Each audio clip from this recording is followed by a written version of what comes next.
Hello, everyone, and welcome to our council meeting for Wednesday, February the 12th.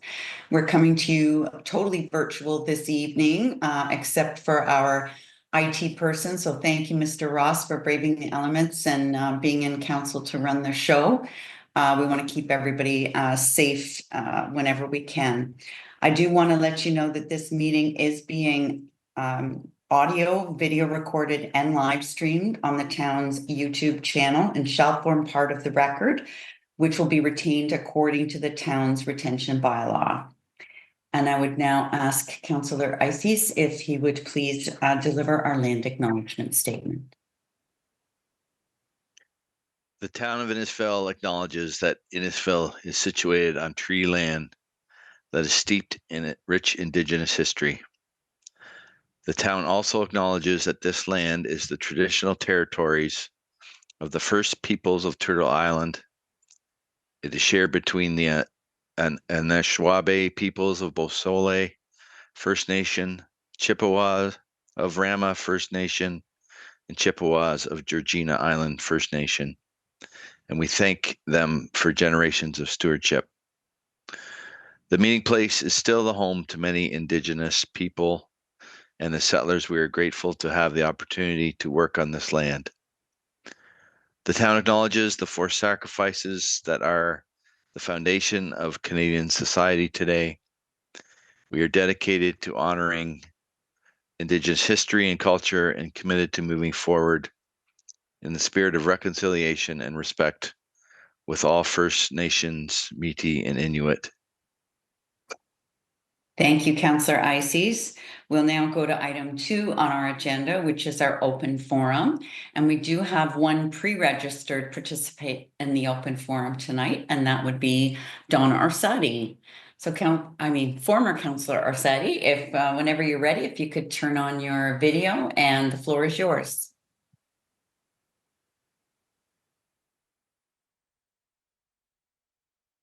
Thank you. Good evening, Your Worship, Deputy, and members of council. It's always nice to see you. I'm here this evening as Chair of the Ward Boundary Ad Hoc Committee to answer any questions you may have from a committee perspective with respect to agenda item B1, Summary Report of the Ward Boundary Review Ad Hoc Committee. You have the report and background information before you, and the ad hoc committee recommendation for the preferred option to consider this evening. The information in this report was conducted over many months with council-approved consultants to review our current council composition and ward boundaries. Watson and Associates gathered information, research on our existing electoral structure, and public consultation.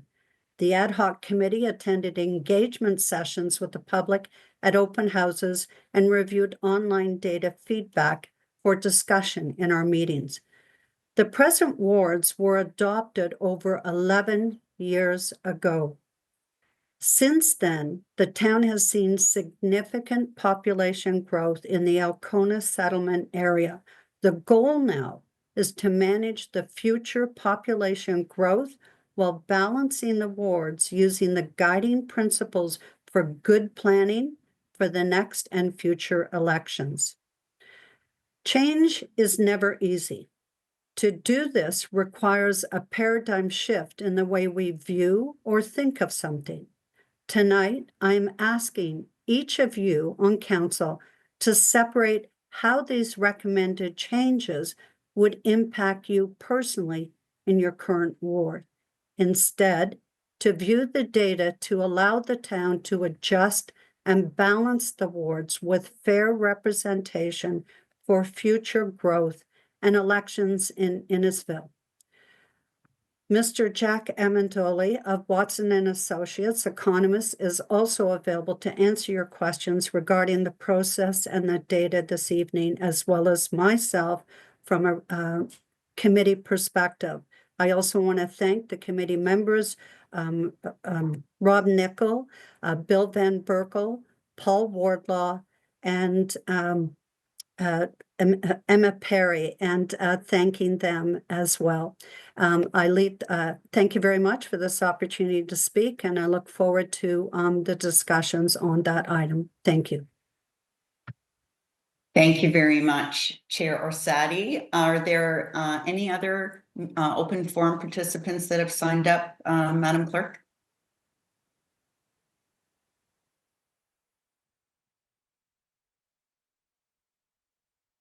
Thank you, Mayor Dolan. No, we have no other participants registered for this evening. Thank you. So then we'll go right to item 3, which is approval of tonight's agenda, and ask for a mover and a seconder, please, that the agenda for tonight be approved as printed. That's moved by Councillor Waters and seconded by Councillor Richardson. Before I do go to the vote, I'm just going to ask the clerk, please draw your attention to item C2, which is the 2024 Development Charges Amendment Background Study, Wastewater Treatment Plant and Bylaw. Madam Clerk, how was notice provided for this meeting, and has there been any correspondence received? You're on mute, Patty. I'm a little out of practice. Thank you, Mayor Dolan. All statutory steps, timeframes, and notification requirements prescribed by the Development Charges Act were followed in the development and presentation of the background study. So yes, notification was provided as required, and no, we have not received any correspondence regarding this item. And there are no other changes to the agenda for this evening. Thank you, Madam Clerk. So now I'll call the question. All those in favor of the recommendation? Any opposed? That is carried. Next, we'll go to item 4, which is disclosures of interest. Does anyone have any pecuniary conflict of interest on tonight's agenda? Councillor Drodge. Thank you, Your Worship. C8 is a direct neighbor of mine, so I'm going to excuse myself from that conversation tonight. Thank you. And when you have a moment, please fill out any documents required by the clerk's office for that item. Next, we'll go to 5, which is presentations and petitions. So we're thrilled tonight to have the Innisfil Heritage Advisory Committee before us, and looking forward to that presentation. And I understand, Ms. Mahoney, you'll be doing the presentation this evening. Yes. Good evening, Mayor Dolan, Deputy Mayor Fowler, Council, and staff. This is our annual presentation to Council. So next slide, please. The 2022-2026 Innisfil Heritage Advisory Committee consists of Deputy Mayor Fowler, who's our chair, Deb Crawford, our vice chair, Genevieve DeVries, myself, Elaine Splett, Leslie Sterling, Elka Wadvana, and then, of course, our staff support, Kevin Jacob, Stephen Montgomery, and Brandon Correa. Next slide, please. One of our duties is property research and evaluation, where we have engagement with property owners, researching records and individual histories of properties, land records office, genealogical information on families, submit recommendations to council as appropriate to add properties to the Heritage Register or designate properties. Next slide, please. The Communications Working Group, they have developed and distribute information and promotional material concerning heritage conservation, update the heritage page on the town's website as required, information sessions on heritage designation, cemeteries and places of worship are 2 that we've already had, and of course the Heritage Property Awards Program. Next slide, please. Oh, okay, there we go. Thank you. This past fall, we had our first Heritage Walk, and it was in the village of Lefroy, and I believe it was an overwhelming success. We had many people, old residents, new residents, come out to learn the history of Lefroy. It was actually like a good old-fashioned homecoming day. It was a really great event, and we are looking at perhaps having another one this fall for another part of the town. Next slide, please. The 2025 committee priorities are to continue research and evaluation, recommend properties for designation before December 31st, 2026, property owners' engagement opportunities, educational opportunities with stakeholders, and continue to advocate on behalf of the properties on the Heritage Register and the Cookstown Heritage Conservation District. Next slide, please. And it's a big birthday for the Ontario Heritage Act this year. It is 50 years. It was enacted March 5th, 1975. The OHA provides the legislative framework for heritage conservation in the province, an important tool for municipalities, heritage committees, and property owners to recognize, manage, and conserve local heritage resources. And it's subject to change. And at this point, I am going to ask Deputy Mayor Fowler for our 2024 Heritage Property Award winners, who I believe are online tonight. And Deputy Mayor Fowler, if you wanted to go to the next slide, please. Announce. Yes, it is our pleasure to announce that Ryan Griffin and Sarah Allen of Killarney Beach, Loud and Lefroy are the 2024 Heritage Property Award winners. Sadly, we are not able to present you with the plaque tonight. However, we are looking forward to meeting up when the weather is more cooperative and doing something a little more formal with you. So thank you for everything you do. The heritage of our community is incredible, and the home you live in exemplifies it. Thank you. Next slide, please. And that's it. Thank you. Thank you so much. And I know that Sarah and Ryan are on here tonight. If you wanted are. to say a few words, or thank you for joining us. Hello. Hey. Thank you so much for having us. We're very honored to receive this award, and we just want to thank the committee for, bringing up the importance of historic preservation and celebrating homes like ours. Thank you. It's beautiful. You do us proud. Thank you so much. Members of council, questions or comments to Ms. Mahoney or the deputy? I'll just say that I was at the Heritage Walk in Lefroy in the fall, and I know that even the committee was shocked at how many people came out and how successful it was. It was a really good turnout and really well attended, and lots of people asking, when's the next one? When's the next one? So I know there are a lot of work, and you did put a lot of work into that day, and it was very much, it's nice to know when you put that much effort into something that people actually really appreciate it. So thank you so much to the committee for that. Seeing no other hands then, could I please ask for a mover and a seconder that the annual update from the Innisfil Heritage Advisory Committee be received? And that would be from Councillor Constantine and Councillor Zanella. All those in favor?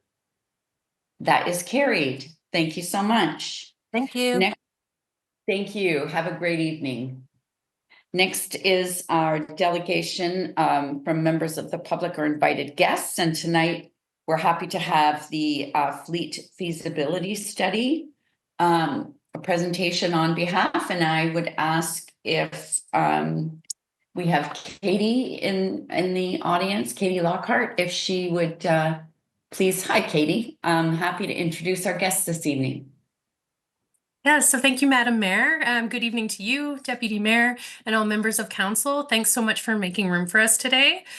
For all those who don't know me, I'm Katie Lockhart, the Operations Business Analyst here at the town, and I've been leading our investigation into sustainable fleet technologies.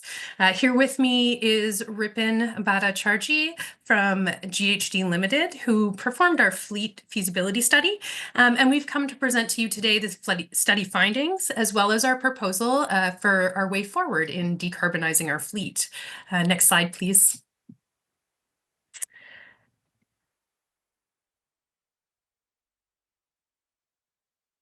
So the town's strategic goal has set foundational direction for staff to develop and implement green strategies for our fleet to help reduce the town's corporate emissions.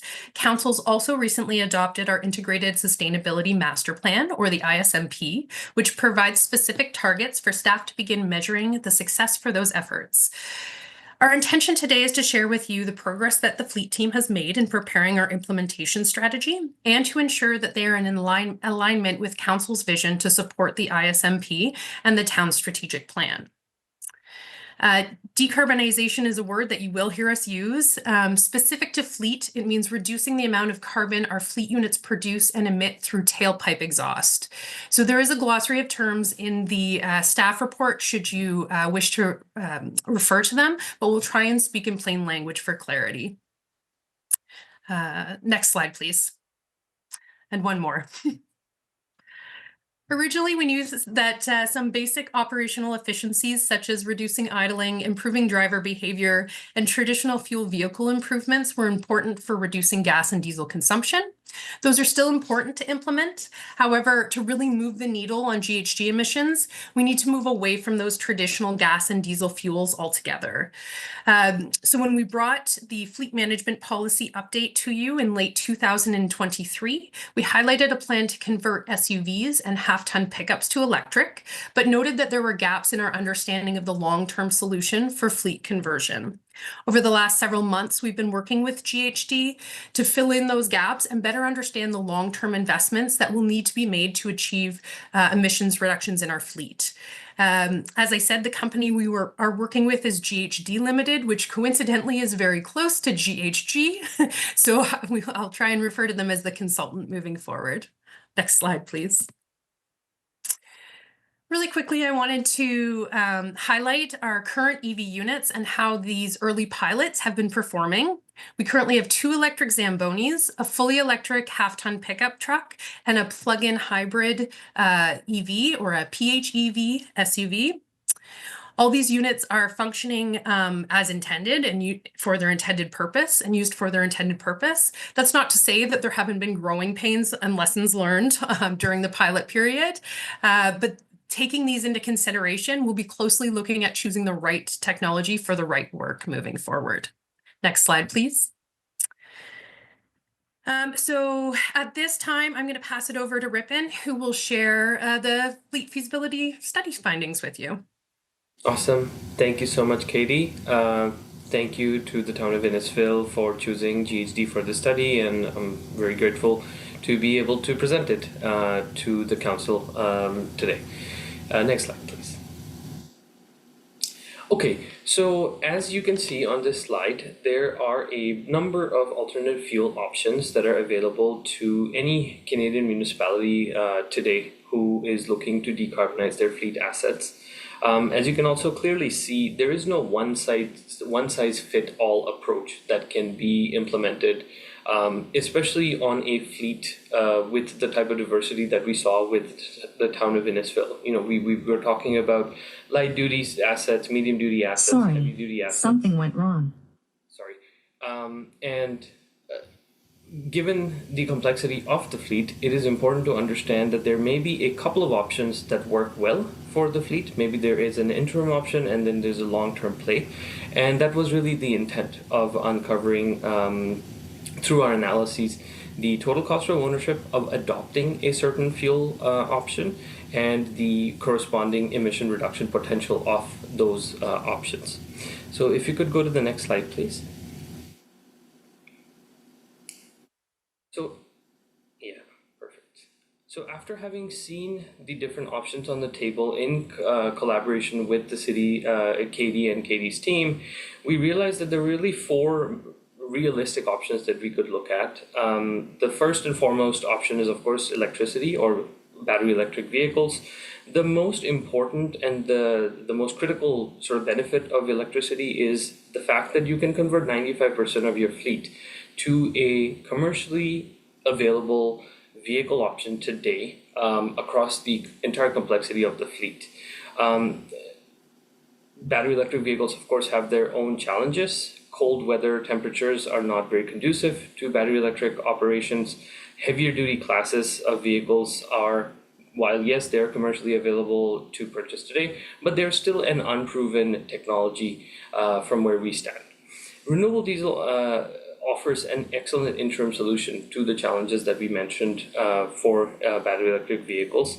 Renewable diesel is sourced from agricultural feedstocks, hence it's renewable. It offers up to 80% emission reductions at the tailpipe. It's a drop-in fuel, which is why, as you can see, there is zero capital investment needed. You could literally use your diesel tank as it stands today and the infrastructure, and you could fill it with renewable diesel, and you could put it in any vehicle that currently runs on diesel.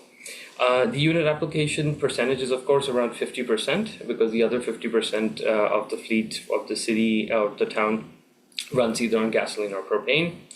Then we get into some of the more sort of longer term plays, of which hydrogen is one.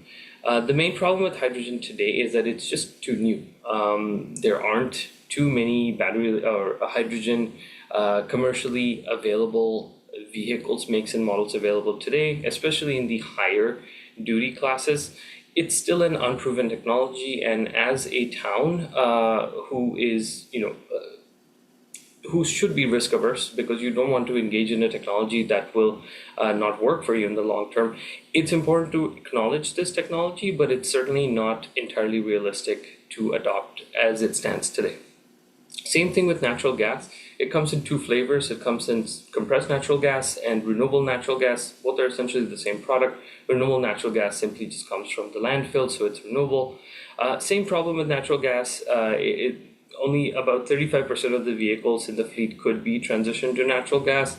And on top of that, there is a significant capital investment required, because you cannot simply take a vehicle, natural gas vehicle today, from the town of Innisfil to a public fueling station within reasonable proximity and fuel it, which means that you do have to get a compressor on site, you would have to get a storage tank on site, dispensing facilities, and so on and so forth. And especially considering that the tailpipe emissions will not be zero. It'll never be zero for natural gas. You're still burning a carbon-based fuel. You're still going to have tailpipe emissions from it. So as an interim solution, it doesn't quite work. So for our purpose, we really focused hard on the electricity and the renewable diesel options, and we will see how that played out. So next slide, please. So right off the bat, we modeled three different scenarios for this assessment. One of the scenarios was a business as usual scenario. This allows us to essentially ground our analyses in what is the current state of the fleet, and allows us to compare certain decarbonization scenarios against what the current state looks like. In this instance, vehicles were replaced with gas and diesel vehicles at the end of their service life. We did not electrify any vehicles. Carbon emissions in this instance are expected to be around 1,255 metric ton annually until 2050, assuming no fleet growth. And any GHG reduction that could happen in this scenario would stem from technological advancements just on the internal combustion engine side of things, aftermarket retrofits, which we'll talk about, and renewable diesel. Next slide, please. Okay, so in terms of the decarbonization pathways, which we compared against the business as usual scenario, there were two: budget focused and innovation focused. But the budget focused scenario, as the name tells, it is focused around or constrained around the town of Innisfil's current fleet transition budget, with an applicable sort of an year-by-year increase that was implemented. In this case, most vehicles would electrify by 2050. However, the total estimated GHG reduction was about 17% by 2030 compared to current date. And the additional good thing is that an additional 24% GHG reduction can be achieved simply by switching to renewable diesel as an interim solution. The innovation focused was a more aggressive transition plan. In that instance, we did not constrain ourselves to the budget of town of Innisfil.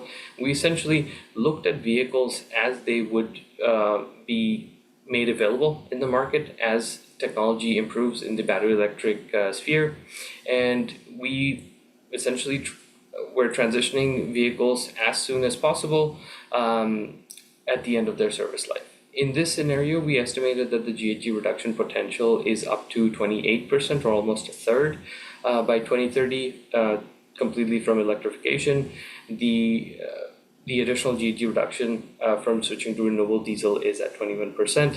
It's slightly lower than that of budget focused for the renewable diesel, understandably so, because you are transitioning so many more to battery electric vehicles, which do not take renewable diesel, right? Yeah, so next slide, please. So to give you a quick summary of the outcomes of these different scenarios, as you can see, the business as usual scenario over a timeline of 2024 to 2050, or about 26 years, the total cost of ownership comes out to be $159 million. As expected, there is zero capital investment required on the infrastructure side. You do not need any additional chargers or any additional infrastructure from a natural gas or hydrogen perspective. However, the critical number here to look at is the operating costs. So if we were to keep going along this path, the town of Innisfil is expected to spend about $41 million total in operating expenditure. That accounts for fuel cost, maintenance cost, insurance, tires, lubricants, and so on and so forth. When you compare that against the budget focus or even the innovation focus, you can see how significantly lower the operating costs there are. That really stems from two factors. One is that the cost of diesel per unit of energy or cost of gasoline per unit of energy is significantly higher than the cost of electricity per unit of energy. And battery electric vehicles typically have fewer moving parts, no oil changes, so the anticipated cost of maintenance on these vehicles can be lower than that of diesel vehicles. However, on the budget focused and the innovation focused scenarios, as you can see, about $15 million to $17 million has to be spent completely on the infrastructure side, which includes chargers and associated infrastructure such as upgrades to the facilities such as the rec center or the town hall or some of these other buildings where the vehicles are parked today. The total cost of ownership of the budget focused scenario is $233 million, and the innovation focus, because again it's that aggressive scenario, it's a little bit higher at $259 million. Next slide, please. Okay, so beyond just transitioning vehicles to a certain type of technology, there is an additional thing that the town of Innisfil can do today, which is centered around the Green Freight program, which is a Natural Resources Canada sponsored program, which provides funding to purchase retrofits for existing vehicles. So you do not have to get rid of your vehicles. You can apply retrofits to your existing vehicles and still achieve emission reduction through that. Retrofits in this instance can be things like auxiliary power units that run off of battery, low rolling resistance tires, anti-idling technologies, things like that. And on top of that, the Green Freight program provides 50%. They reduce the cost of these retrofits by 50% up to a maximum cap of $250,000 per fleet owner. So these retrofits can be used strategically as you transition some of the easier to transition vehicles such as your pickup trucks or your sedans or your SUVs, and you can apply this towards specifically on vehicles which do a lot of the snow removal or the snow fighting, and it can act as an interim solution as we wait for battery electric technology to improve, especially on that heavier duty class side of things. I think that brings me to the end of my section of the presentation. I'll pass it back to Katie. Thanks, Ripon. So based on Ripon's findings, staff have further evaluated emissions data and revised our fleet greening strategy. So tonight we're asking council to confirm or provide alternative direction for the path forward in conversion. In order to do that, though, we think it's important to review some details of expected emissions reductions with you. And we measured emission reductions in 3 ways. One, specifically individual unit emissions. The second would be total emissions in a single year against total emissions in a baseline year. And the third would be total emissions accumulated over a time period. So next slide, please. First, staff considered emissions on the individual unit. So zero emissions vehicles such as electric units, as Rippon noted, have no tailpipe emissions associated with them, except those associated with the production of electricity. And so that's why on EVs, you see 95 to 97% reductions. But those fuel-based vehicles, whether they be gas, diesel, even our renewable diesel, are still burning fuel, so they still emit carbon and other health hazards into the surrounding environment. So as he said, even when they drop emissions significantly, they don't eliminate them at all, or totally. Next slide, please. So measuring emissions year over year is the second way, and that's the way that we've set out our corporate targets in the ISMP. The 2018 baseline emissions for our fleet was 1,036 metric tons of carbon, and our goal needs to be to be further below that number at each target year. So I will add some numbers are going to come up, and I'll add 2 caveats to that data. One is that year-over-year projections, as Rippon said, assume no fleet growth, which can be either from the addition of more vehicles, or it can also be additional use of those vehicles. So we know that fleet growth is likely to occur as the community grows and there's more demand on town resources.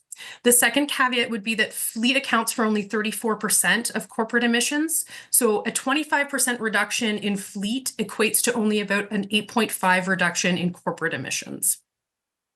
So if we keep that business as usual model with no additional EV conversions and only integrate renewable diesel, we would see emissions reduce below baseline in that 2018 baseline, but we could achieve further reductions if we follow either of the decarbonization pathways. Next. Oh, it jumped. So I'm just going to continue here. The difference between the business as usual and the decarbonization pathways at the beginning seems really small. But as we move along the timeline, the BAU pathway does not continue to lower emissions like the decarbonization pathway does. And as I noted earlier, that's what we need to see, is them come down every year. So this slide here, the third way to do it is to look at decarbonization over a long period of time. So if the 2 decarbonization pathways can achieve year over year, can both do that year over year reduction, then other than financial investment, what's the difference? We could really do nothing until 2029 and still meet our 2030 target. But cumulative emissions, or the total emissions that will be produced over the next 25 years, is important to consider when evaluating between the 2 pathways. Again, this does not include fleet growth, but the 2024 complement without conversion would produce 33,900 metric tons of carbon. Following either the budget focused, which is the slower, or the innovation focused, the faster, would have a significant impact on the total emissions we will produce over the next 25 years. Next slide, please. So that's what we see here in this slide. The question then really becomes, how aggressively does council want staff to move forward with decarbonization? Next. So having considered all the information from the fleet feasibility study, as well as kind of those different ways to measure emissions, we've revised our fleet greening strategy. Next slide. We've updated the decarbonization timeline that you saw earlier in the presentation, and we're recommending moving forward with a budget-focused approach, which includes electrification and short-term solutions like renewable diesel and retrofits until medium and heavy-duty vehicles the EV technology can catch up. Next slide. The budget-focused approach does not mean that we're not being innovative at all, but it means that we're not taking on the significant financial and operational risk that comes with being first adopters of new and unproven EV technology in the municipal sector. I spoke with one vendor recently who said we're the first ones requesting the most fuel efficient specifications for dump truck engines, and the first ones requesting auxiliary power unit retrofits in our plows. So we are being innovative, but we're taking calculated risks and piloting proven technologies instead of testing concepts. Next slide. So renewable diesel will be integrated as soon as budget allows, and retrofits will be tested where possible to reduce emissions early in the process. One might ask why we even need to electrify medium and heavy duty vehicles at all, given the reductions that we get with R50. But as I mentioned earlier, all the models we've shown you thus far have no fleet growth. That's not our reality, and we've actually in the last 5 years already had fleet growth. So medium and heavy duty vehicles make up the majority of our fleet. They're the highest producers of tailpipe emissions. And although carbon reductions will occur with R50, they're not great enough on their own to offset the effect of growth on our fleet. So the chart on the slide shows you GHG projections due to growth. R50 can keep up below baseline only until approximately 2036, after which it will dampen the impact of fleet growth on GHG emissions, but it will not eliminate it. So where budget allows, staff will also incorporate retrofits like auxiliary power units, as I've said, to regulate cab temperature and upgrade engines to meet the newest emission standards and help reduce fuel consumption. However, that's really only a temporary measure until zero emission vehicle technology is available. Next slide. As the last slide highlighted, electrification is needed to significantly reduce tailpipe emissions. There's currently a good selection of light duty vehicles and equipment available to ensure conversion, and more selections coming out each year. There's also a great deal of industry investment at all levels, and we're likely to see the evolution of electrification continue. Next slide. In the long term, we're still cognizant that there's a lot of unknowns, especially with heavy and duty and emergency services vehicles. And so the plan is to do a check and adjust in 2040, reevaluate the landscape of electrification for those vehicles, and if necessary, move to implement fuel mixes or the integration of another alternative fuel. It could be that those other technologies become more predominant or better suited for the work. But with the information we have right now, we are confident in moving forward and planning for electrification. So that's it for us. Thank you so much for your time, and we welcome any questions that you might have.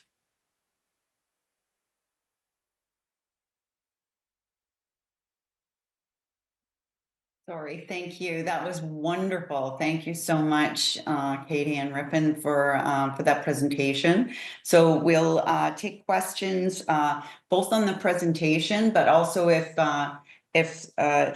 committee wants to ask questions on the C1 report as well, please feel free to go ahead. Deputy Mayor Fowler. Thank you very much. Thank you very much. It was actually a very informative presentation. I've read over the report, and I have one question. I agree with the budget focused pathway. I think that gives us the best options moving forward. It doesn't lock us into something concrete that we can't spend a lot of money to get out of. You mentioned 2040 as the pivot point if other technologies emerge that are more beneficial. The one thing I see right off the get-go with the larger vehicles, electrification of any snowplow, I think is not. I wouldn't recommend it myself, but I mean, the idea, because in the cold months, especially in the cold months, the battery levels don't keep the charge as well. So hypothetically, let's just say in 2032 they have this massive hydrogen, finance the boom that they found a new technology. How easily would we be able to pivot at that point to move our vehicle fleet over to that? Should a situation like that arise?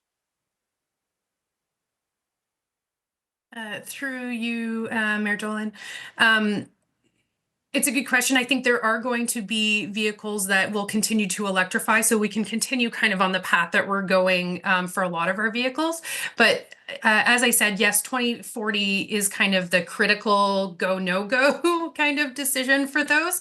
But we are committing to continuing to look at the landscape of alternative fuels, keeping our kind of ears to the ground, if you will, and making sure that we know what's up and coming and what's becoming the emerging technology. We're not counting anything out at this point because we do know there are a lot of big questions there. So but as I say, that's kind of our go, no go for those larger vehicles. So in essence, you're saying it would be, that's the final step. Anytime before that's feasible, but that would be the final point where we would have to make a decision, correct? Am I understanding that correctly? Yeah, I think that's just kind of yes, that's our kind of placeholder, but that doesn't mean that we can't move forward before that. We just wanted to have a kind of an idea of where we might next need to have a critical decision made. Thank you. Thank you. Other questions or comments? Councillor Waters? Thank you very much, Your Worship. Thanks, Katie, and your guests for the presentation. I have a few questions I'd like to have answered. And the first one is, could you explain to me, in case I missed it, the difference between biodiesel and renewable diesel? Yeah, I can take that one. They're both biofuels. It's just the process of producing that biofuel is different for renewable diesel versus biodiesel. The key difference between the two is that renewable diesel works better in cold temperatures compared to biodiesel. And the other thing is with renewable diesel, there is a better emission reduction potential against biodiesel. So essentially they are similar compounds or similar biofuels. Renewable diesel simply happens to be the better product. Could you explain where the biodiesel is coming from? So it's dependent on the feedstock. So they're both agricultural products. There's a chemical process that they undergo, and then the outcome is renewable diesel or biodiesel. Renewable diesel, for instance, is produced through hydrogenation, and biodiesel, if I am correct, actually, just give me 1 sec. I just don't want to be incorrect, so let me just quickly check that.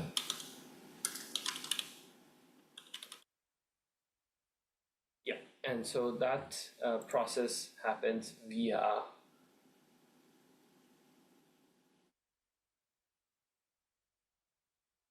transesterification, that's the word. So transesterification versus hydrogenation, they're basically chemical processes. The incoming product is a agricultural biofeed. The outcome is a biofuel with different properties, of which the renewable diesel properties happen to be the more superior property, basically.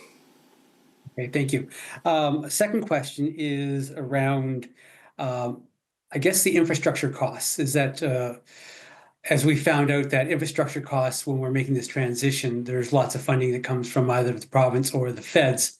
So any idea in terms of, because those infrastructure costs add to the total costs and may influence your decision in terms of which route you go. So my question is, was there any way to include the opportunity for eliminating those infrastructure costs through funding opportunities, or is it just you just don't know, so you just don't add it? No, there's two ways. So one is funding opportunities. However, with the political landscape and things which are changing, that is certainly a risk that we need to be cautious of. The other thing with infrastructure is that if you need power, you don't necessarily have to make your own generator to get power, right? You can just get it from a utility provider or someone who's supplying that. That can happen long-term with hydrogen or even with electricity. For instance, we have gas stations today where you can just go and you can get gas or diesel. Long-term, there may be a possibility that happens with hydrogen, where you have a fleet of heavy-duty hydrogen vehicles which can essentially go to a nearby hydrogen fueling facility and they can get fueled up. Or they can go to a very high-powered fast charger, DC fast charger, and they can get powered up over there. So that negates the need for someone like a town of Innisfil to have to invest all of that money and time into building that infrastructure, and you're simply a user of a more public infrastructure set. Okay, thank you. And my final question, I'll let somebody else ask question, is around how you calculated operating costs. So operating costs is usually the cost of electricity or fuel and maintenance. Around maintenance, what types of things did you consider when you're looking at maintenance costs? Yeah, so we looked at fuel cost, as you said. So fuel for the diesel vehicle or gasoline vehicle is just the cost of dollar per liter of fuel. For electricity, it's dollar per kilowatt hour, which we got from InPower. For hydrogen, that would be $1 per kilogram of hydrogen, which we estimated based on sort of prevailing sentiments of hydrogen within this province of Ontario. CNG, same thing. We estimated sort of $1 per GGE or gallon gas equivalent of CNG within the province. Maintenance cost was included. Now, maintenance cost was included on the basis of the duty class of the vehicle. So, a lighter duty class of vehicle would obviously have a lower maintenance cost per kilometer, dollar per kilometer, compared to a medium duty, compared to a heavy duty class of vehicle. The data was sourced from EPA, U.S. Environmental Protection Agency data set. So it is grounded in some empirical data, and it's a trusted data source. So we use that. Outside of that, I believe we also estimated costs for tires, lubricants, and insurance. Okay, all right, then thank you very much. Okay, thank you. Thank you, Councillor. Councillor Drodge. Your worship. My question's around maintenance and repairs. Do our mechanics have to take extra courses and whatnot to repair electric vehicles as we switch our fleet over?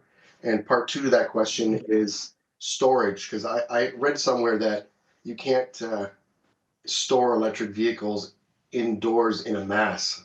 Is that true?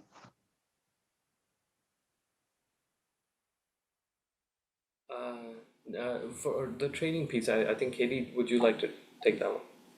Yes, yeah. Through your worship, we do have, there's actually a local trainer not too far from us who has a hands-on program that we send, or we have sent at least one of our techs to, and we will kind of continue to do that. It gets them familiar with how to disconnect the high voltage and things of that nature, right? So it makes it safe for them to work around them. The batteries are all covered under warranty, and so any battery work they won't have to do, and everything else, like wear items, are no different on an electric vehicle than they are on your traditional vehicle, and so there's no issues there. Perfect. Yeah, my question was probably around battery specific. So if they did need a battery replacement, is it something that we could do on site, or would the vehicles have to go to get repaired off site?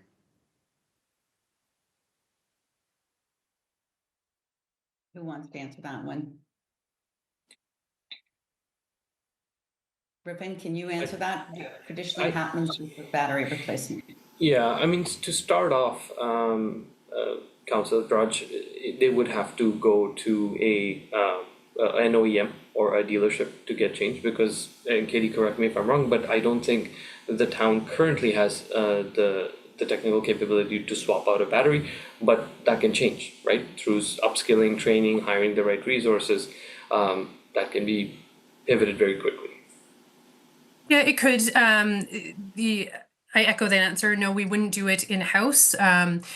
Specifically, when we updated the fleet management policy, we adjusted the useful life of EVs to 8 years. And that was specifically because most batteries have their warranty on them for kind of an 8-year life. And so that was one of the risk kind of that we were trying to mitigate, is having to be responsible for changing out those batteries. So that is something that we would have the manufacturer do. Yeah, perfect. Thanks for answering that question. It was more specific as we grow into heavier vehicles is where I could see the concern. But thanks for your comments. Thank you. Other questions or comments for Katie or Ripon? Councillor Waters. Thank you, Worship. Just on what you just, a couple of things you just mentioned around battery replacement. How long do we keep a vehicle for before we normally replace it? Is it based on mileage or is it based on years? There is a kind of a matrix for deciding whether or not that it's ready to go. We plan typically on I'll use a light duty vehicle. So for trucks and or pickup trucks and SUVs, it would be 10 years typically that we would plan for the replacement. We then do an assessment to determine whether or not, based on kilometers, condition, things like that, it's ready to be switched out. That's why I say we did move to the 8-year specifically for those batteries. But if we find that in the future the battery is not a concern, then we can always adjust that so that it falls in line with our traditional fuel vehicles.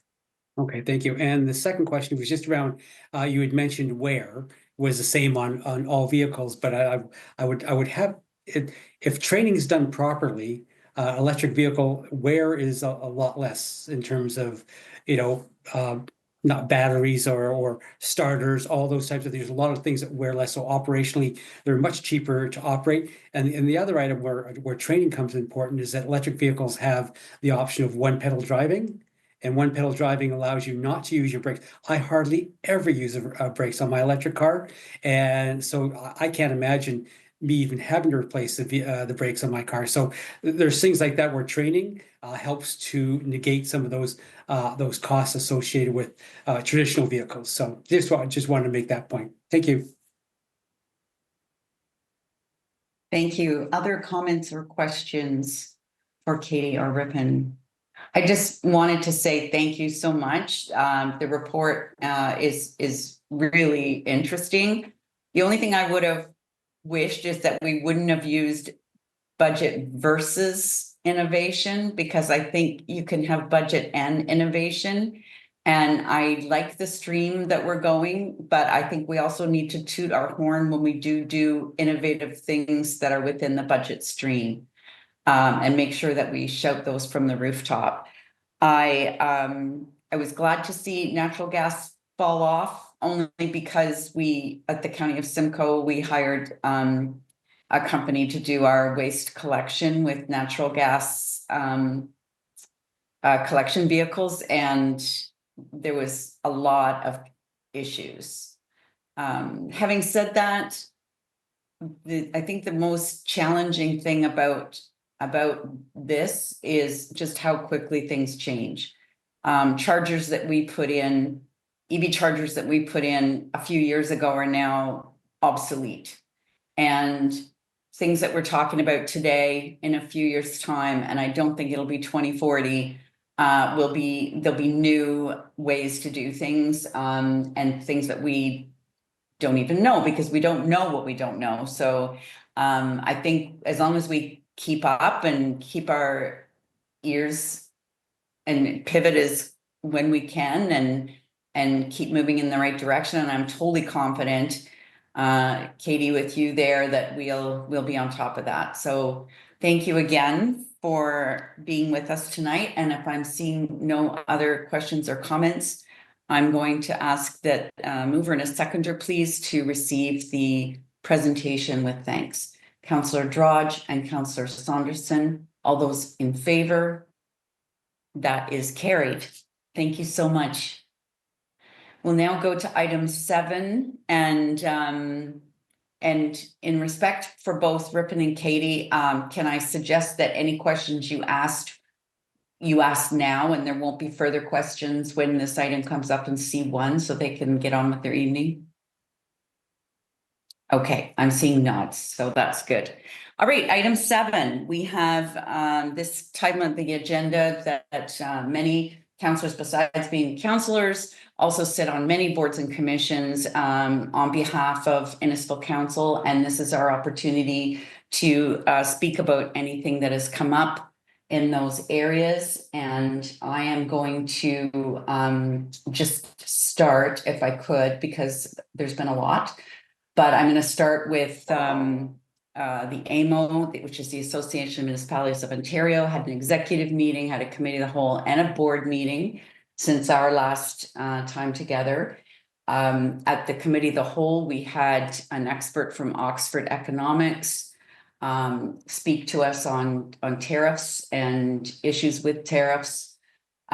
So I just wanted to take a moment and talk about work that's ongoing from a provincial and a federal level on these items. As you know, it's a moving target currently, but the municipality, the president of AMO sent a letter to both the Prime Minister and the Premier stating our full cooperation and support with anything that we can do from a community standpoint. But who's really taking the lead on this whole file is the Federation of Canadian Municipalities. And they've been doing a ton of work. They're going on a listening tour across the country, and we've been invited to one, and we certainly will be attending. We're talking about effectively harnessing municipal procurement as a tool in both federal and provincial tariff responses. So there's lots of stuff going on right now, and there is a site-specific FCM has put out a email address. It's Canada-USA@fcm.ca, where local businesses or anyone who has issues or perspectives on this can talk about either impact or their perspective on all of these items. And the County of Simcoe also talked about it briefly at our meeting yesterday. So there's lots happening, and I think you'd agree with me that the best way we can be effective is to work as a team, the 444 municipalities in Ontario, or the 2,600 across the country, to work together, because we are the economic drivers and powerhouses, and we spend a lot of money on infrastructure. So stay tuned. I think this is going to be a marathon, not a sprint, but we'll keep working on that. I will say that Empower In Services and Enterprises have all had board meetings since our last council meeting, and a lot of it was spent on board recruitment. As you know, the shareholder, which is us, gave direction to renew and revamp some of the boards, and you'll get more information at the annual general meetings coming up in June. And also there's some strategic planning going on in services and enterprises as well. And then finally, the South Simcoe Police Service Board met this morning. We're doing interviews for a new deputy chief. As you know, our deputy chief is retiring the end of March. So we're doing some interviews on Friday. And we've also, we're welcoming it and saying goodbye to a board member. So it has been the town of Innisfil's turn to have a local public member who served on the board. And he's coming to the end of his term. His name's Todd Canning, and he's been absolutely phenomenal board member, earned the position of vice chair during his time, and has been a real asset to the board. His time is finished, and we're welcoming Bradford resident. Her name's Janice Chrisman, and she's got a real background that will be very helpful to the board as well. And we met her for the first time today. So those are my reports. I'll go to anyone else who has reports that they would like to bring forward for the Councillor Deputy Mayor Fowler, and then Councillor Saunders. Thank you, Worship. At this particular time, we had county yesterday and the economic development committee. We went over a lot of what the plans are, because the tariff talks did come into play. People at all levels, everyone's concerned, and with a lot of people having issues, trips and whatnot, and businesses, ventures whatnot across the border. So we got a report of what's happening with the 2025 economic development work plan. They're looking at investment and traction in the area, workforce attraction and retention, wants to grow the budding businesses that we have, business and retention and expansion, keeping the ones we have here, and realizing, showing them that they don't have to go south to make money; they can do it here with local vendors and whatnot. So that was a good thing. As well, in the theme again with the U.S., the tourism 3-year marketing plan, what they're looking to do, how they're looking to grow and draw people north into Simcoe County for day trips and whatnot. Everything as they're just trying to expand as much as possible because we have such diversity up here of things people can do for day trips is phenomenal. And the 3-year outdoor tourism plan. They last year they started it with cycling, where they had a trip for the maps throughout Simcoe County where people could cycle for days on end and camp periodically throughout the way. And now they're looking to turn that into other things like motorcycle tours and maybe integrate local breweries involved. So as we can, support our local breweries and whatnot. So there's plans moving forward to mitigate and capitalize on the growth that's occurring within, because people are not, they need another direction, right? So we're giving them that. And a lot of people are more happy taking day trips because they can return home every night. It's safe and secure. They can do things over a couple of days. It's family friendly. And it just seems to be working. So we're going to do our best to foster it. Councillor Saunders.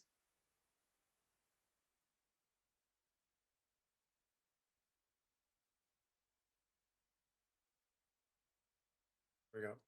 Thank you, Madam Mayor. We had an accessibility meeting yesterday, and we've been hearing from a lot of other municipalities across Ontario about our accessibility schools and learning. And it's great to see that we have been reached out from Barrie, Aurelia, and other municipalities close by Newtek. But we've also had some Southern Ontario municipalities reach out for us, and they want to learn how to do the accessibility in the schools. So it's really great that, that our little municipality and our little board is growing, and it's starting to outgrow ourselves. And with amazing help from Kim Kramer, she's doing a great job helping us do this. So it's kind of really nice that we have not just our own schools, but we have other schools reaching out to us to come and see them. That's fabulous. Thank you for that, Councillor Saunders. Punching above our weight again. Anyone else have any boards or commissions to report out on? Seeing none, then we'll go into our consent list. So for those watching who maybe haven't been through a council meeting before, we'll go through each of the items. Each of them has a staff recommendation attached to it. If council is happy with that staff recommendation, you won't hear it being pulled. Sometimes there's just comments on the items without making amendments, and then other times we pull it to take into committee of the whole for a more fulsome debate on a subject. So I'll start with A1, which is the special council meeting minutes dated January 22nd. A2, the council meeting minutes dated January the 29th. B1, the summary of the ward boundary review ad hoc committee meeting. Councillor Richardson. I'd like to pull that, please. Thank you. C1, the fleet feasibility study update. C2, the 2024 development charges amendment background study, wastewater treatment plant and bylaw. C3, the designation under Part 4 of the Ontario Heritage Act for 3857 30th Side Road. C4, the sports field allocation policy update. C5, the non-union annual general wage adjustment. C6, the statutory holidays and dates observed for 2025. C7, the Innisfil Beach Dog Park,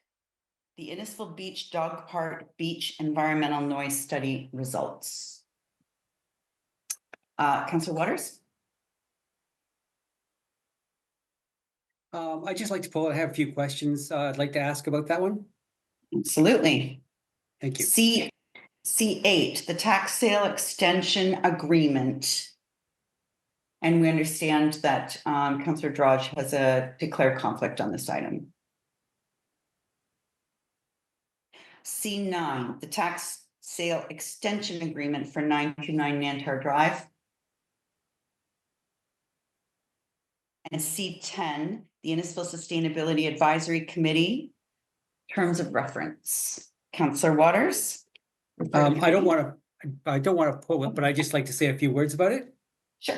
So I just want to say thank you very much to staff, Patty and Harika, our Director of Planning and our CAO and yourself, Mayor, for some good solid feedback in terms of staff put it together based on some examples I had sent around, and they put a nice package together, had some good feedback from everyone, and so I'm really pleased of the what we got out of that, and I look forward to working with them all in the future in terms of the committee selections and just working with the staff person who will be moving this forward in the town of Innisfil. So I think we have some really good positive things to happen over the next little while.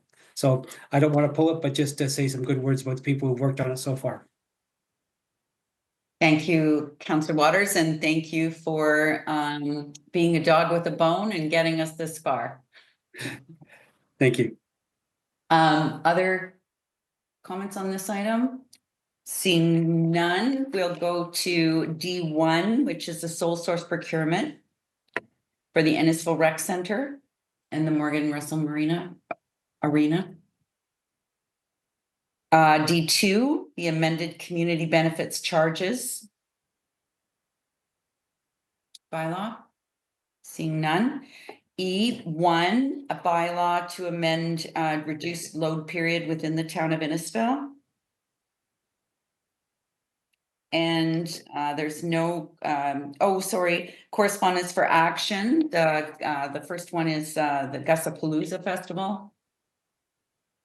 Seeing none.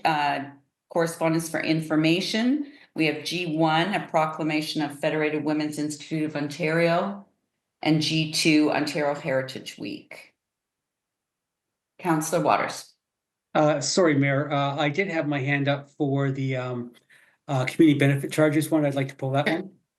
Sorry, I missed you. That was D2. That's correct. All right, and so with that, that's all of the, there's been no notice for which motions have been given.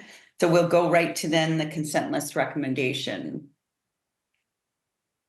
And we have those 3 items to be pulled. Can I ask for a mover and a seconder for the recommendation, please? Deputy Mayor Fowler, Councillor Richardson, all those in favor? That is carried. And a mover and a seconder to resolve into committee of the whole, please. That would be Councillor Saunders and Councillor Ices, all those in favor? That is carried. So the first item, Councillor Richardson. Yes, Councillor Zanella or Councillor Dodge will be my seconder. Thank you. So I just really wanted to chat about this. I'm not big on switching to 3A. I'm going to be honest. I think that we should keep it the way that it is. And my reasoning behind that is I think it's too soon. I think that we're looking too far in the future. I know that the orbit is coming and stuff like that, but I don't think that we're quite there yet. My other issue is that I think it's too confusing to our residents. We've spent a lot of time and effort these last couple of years while we've been on council with neighborhood nights and really trying to drive home where the wards are and which ward is which, and to stop that confusion by some residents that they don't even know what ward they're in. So I feel like we've really kind of worked on distinguishing which wards are which and who, like, where they are. And I feel that we changing it up so drastically, like 3A, that we lose all that effort that we've put into it. And I think that the other issue is that listening to residents. I mean, in the report, it said that 2A, which really is very similar to what it is, was more what they wanted it to stay at. And I think that we need to listen to our residents. Like, I think it's great, the report, and I appreciate the work that went into it. But for me, like, my recommendation would be not to change this at all, change the ward boundaries whatsoever. Thank you, Councillor. And I just wanted to point out we have Chair Orsatti from the committee here with us, and we have Jack Amendolia. I always get your name wrong, Jack. If you have any questions, they're here to help with that. Other questions or comments on the report? Deputy Mayor Fowler and then Councillor Waters. Worship. As much as I can appreciate the fact that change is uncomfortable, it's something we're going to have to do. The town is growing at such a rapid pace that wards are doubling in size during this term. That we've got Ward 4 that's reached the maximum capacity. We've got Ward 3 that's reached the maximum capacity, and that just puts all the extra work on the accounts. That's fair work. The mayor and I, we ran at large, so we're tackling all. We're assisting with all through all 7 wards. But to say that I'm comfortable with what I have, mind you, for example, you take a look at comparison of Ward 3 to Ward 2. Ward 2 is expanding exponentially because all the growth is occurring further south. So to put that level of work on somebody, while, for example, Ward 5, which I'm very familiar with, doesn't change, it creates a whole lot of imbalance. That was the reason we looked at this in the first place. We want to make it fair for everybody, so everyone has a fair representation, everyone has a fair workload, and that when it comes down to it, people will adapt. Because the way things are growing now with growth, people who are coming up don't know the old ward boundaries. They don't know. Not everyone knows the old ward system. And as the town expands, we need to make sure that they are involved in everything as it goes forward. So, I mean, it's just a matter of growing pains, and I think this is a viable option. Thank you. Thank you. And Deputy Mayor, if you could adjust your mic, you're doing a bit of cutting in and out. I'm not sure, is it just me or is that other people noticing that too? So just maybe adjust your mic a little bit. Thank you. Councillor Waters. Thank you, Worship. I certainly understand Councillor Richardson's concerns, but I say that staying the status quo, yeah, I don't think is really valuable in terms of representation, in terms of the people per ward. But on the other hand, if you look at places like Toronto, which have 100,000 people in a ward, compared to we're talking 5 and 10,000. It's I guess it's people are well more represented here than they are in Toronto. But the reason I kind of empathize with what Councillor Richard is saying is because when I look at 3A, the deviations in Ward F and Ward, I think it's G, the way they butt up into another ward, really, I think would make it very difficult for residents to figure out which ward they're in. At one point, the 25th separates Ward F, and then then it's not. I think it's 9th line or 10th line, which is on. So it's just, I think it's really difficult for people to identify where they're at. That being said, I do think that that proper representation is really quite important for years to come. I'm not too sure whether or not this is what we're planning for the next election or the election after that. So if I could get some clarification on if we're talking this is for the next election or the election after that is where this would take place. Clerk Toma, did you want to respond to that, please?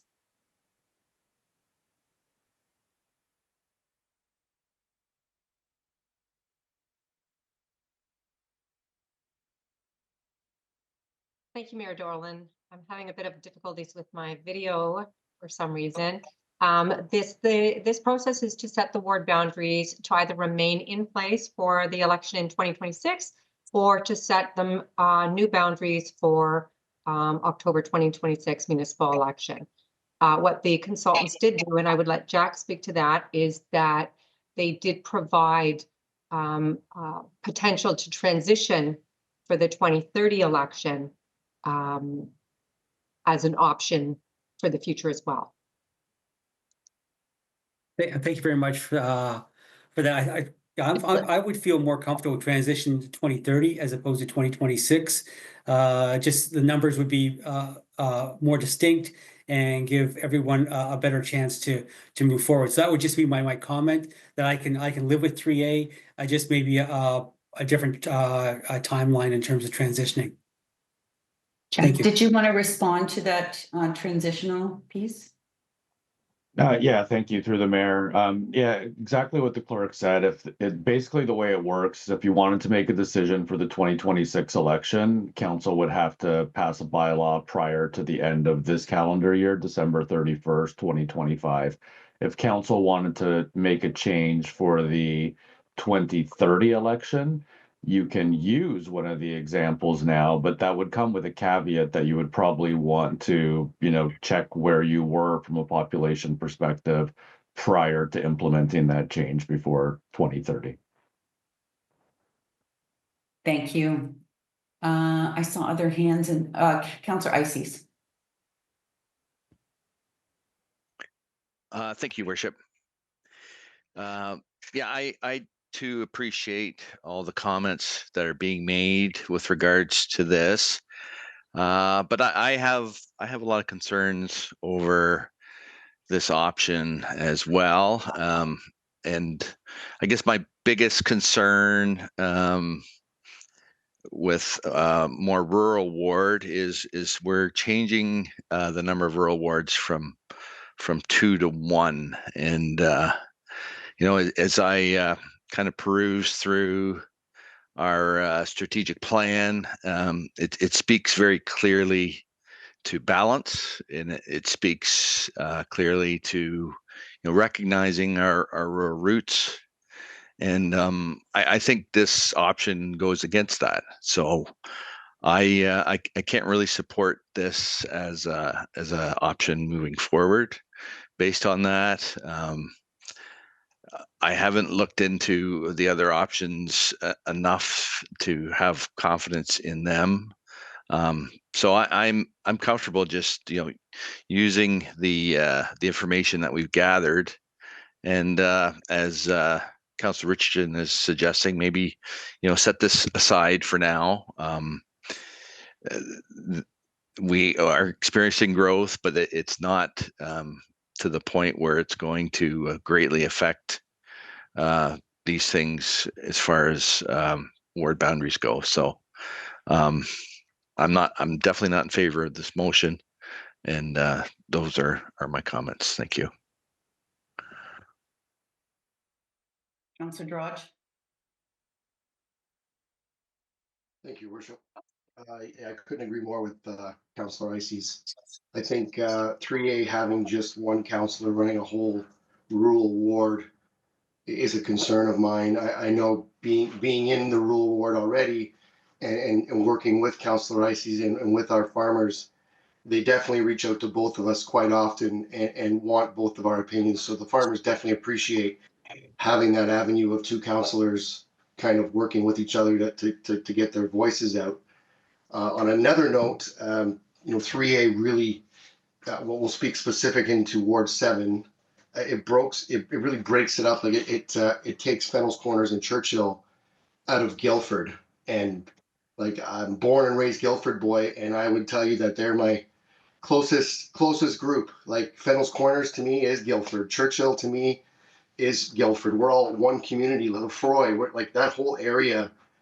We all have the same opinions, the same values. We all love our little niches. I would have a hard time dividing them apart. I think they need to stay together, and unfortunately, I don't see an option right now. Even 2A breaks it up. So I'm in support of Councillor Richardson in turning this down currently. But I do appreciate these studies that were done, and I do believe they have value because you've projected our boundaries and our populations in the future. So I'm sure our next council or whoever down the road can look at this information, and it's definitely going to be useful to make a decision down the road. Thank you, Councillor. Other comments or questions on this? I have a couple. Oh, go ahead, Councillor Constantine. Councillor Constantine? My question is, yes, hello? Hello? Yeah, we can hear you. You were frozen there for a second, but we can hear you now. Okay.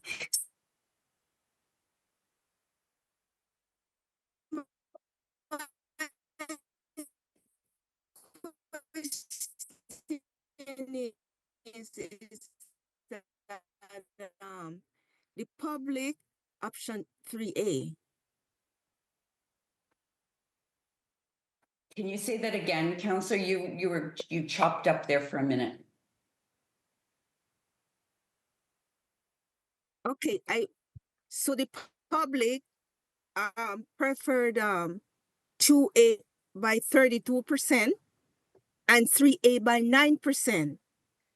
So what were the main factors led to selecting 3A over 2A? Jack? Thank you for the question. There were a variety of factors. We thought that all the options had some value to them, but basically through what we heard from the public and what we worked with through the committee, that population parity or the lack thereof in the existing system was one of the primary things that should be addressed. And the committee felt, as well as the consultants, that option 3A provided a balance when compared to the other guiding principles, but put an emphasis on the population parity that was achieved in the short term. Basically, trying to bring the population of Innisfil or the ward system of Innisfil consistent with the population today in 2025. Thank you. Other questions or Thank comments? you. Deputy Mayor Fowler? I'm going to piggyback off Councillor Constantine and ask a question of the council. If 2A is more feasible, it keeps Fennel's Corners in for Ward 7. It breaks up the agricultural areas to 2 wards, so Councillor Ices and Councillor Drodge can both represent. It keeps it a cleaner line to it. Would council be objecting to that as well? I mean, this seems to be a little more of a smooth transition that would, balance it out. It would address the issues that 2 of the councillors have brought up. What is the feedback on this? So in order to have that conversation, Deputy Mayor, you'd have to get a motion on the floor to have that discussion. Okay. So then if I put a motion on the floor to add an option 2A as an alternative, I would need a seconder for that. If anyone is up for debate and something that we can look at as an alternative, as opposed to a flat out no. So right now we have a motion on the floor, moved by Councillor Richardson and seconded by Councillor Drodge to go ahead with item 3A. So Councillor Richardson? Sorry, no, I do not want to go with 3A. Like, my motion would be to not use 3A and to maybe have this referred to the next term of council for review prior to the 2030 municipal election.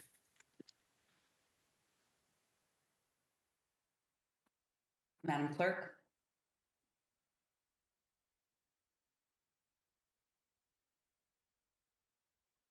Thank you, Mayor Dolan. Currently, council has a motion for discussion regarding the committee recommendation.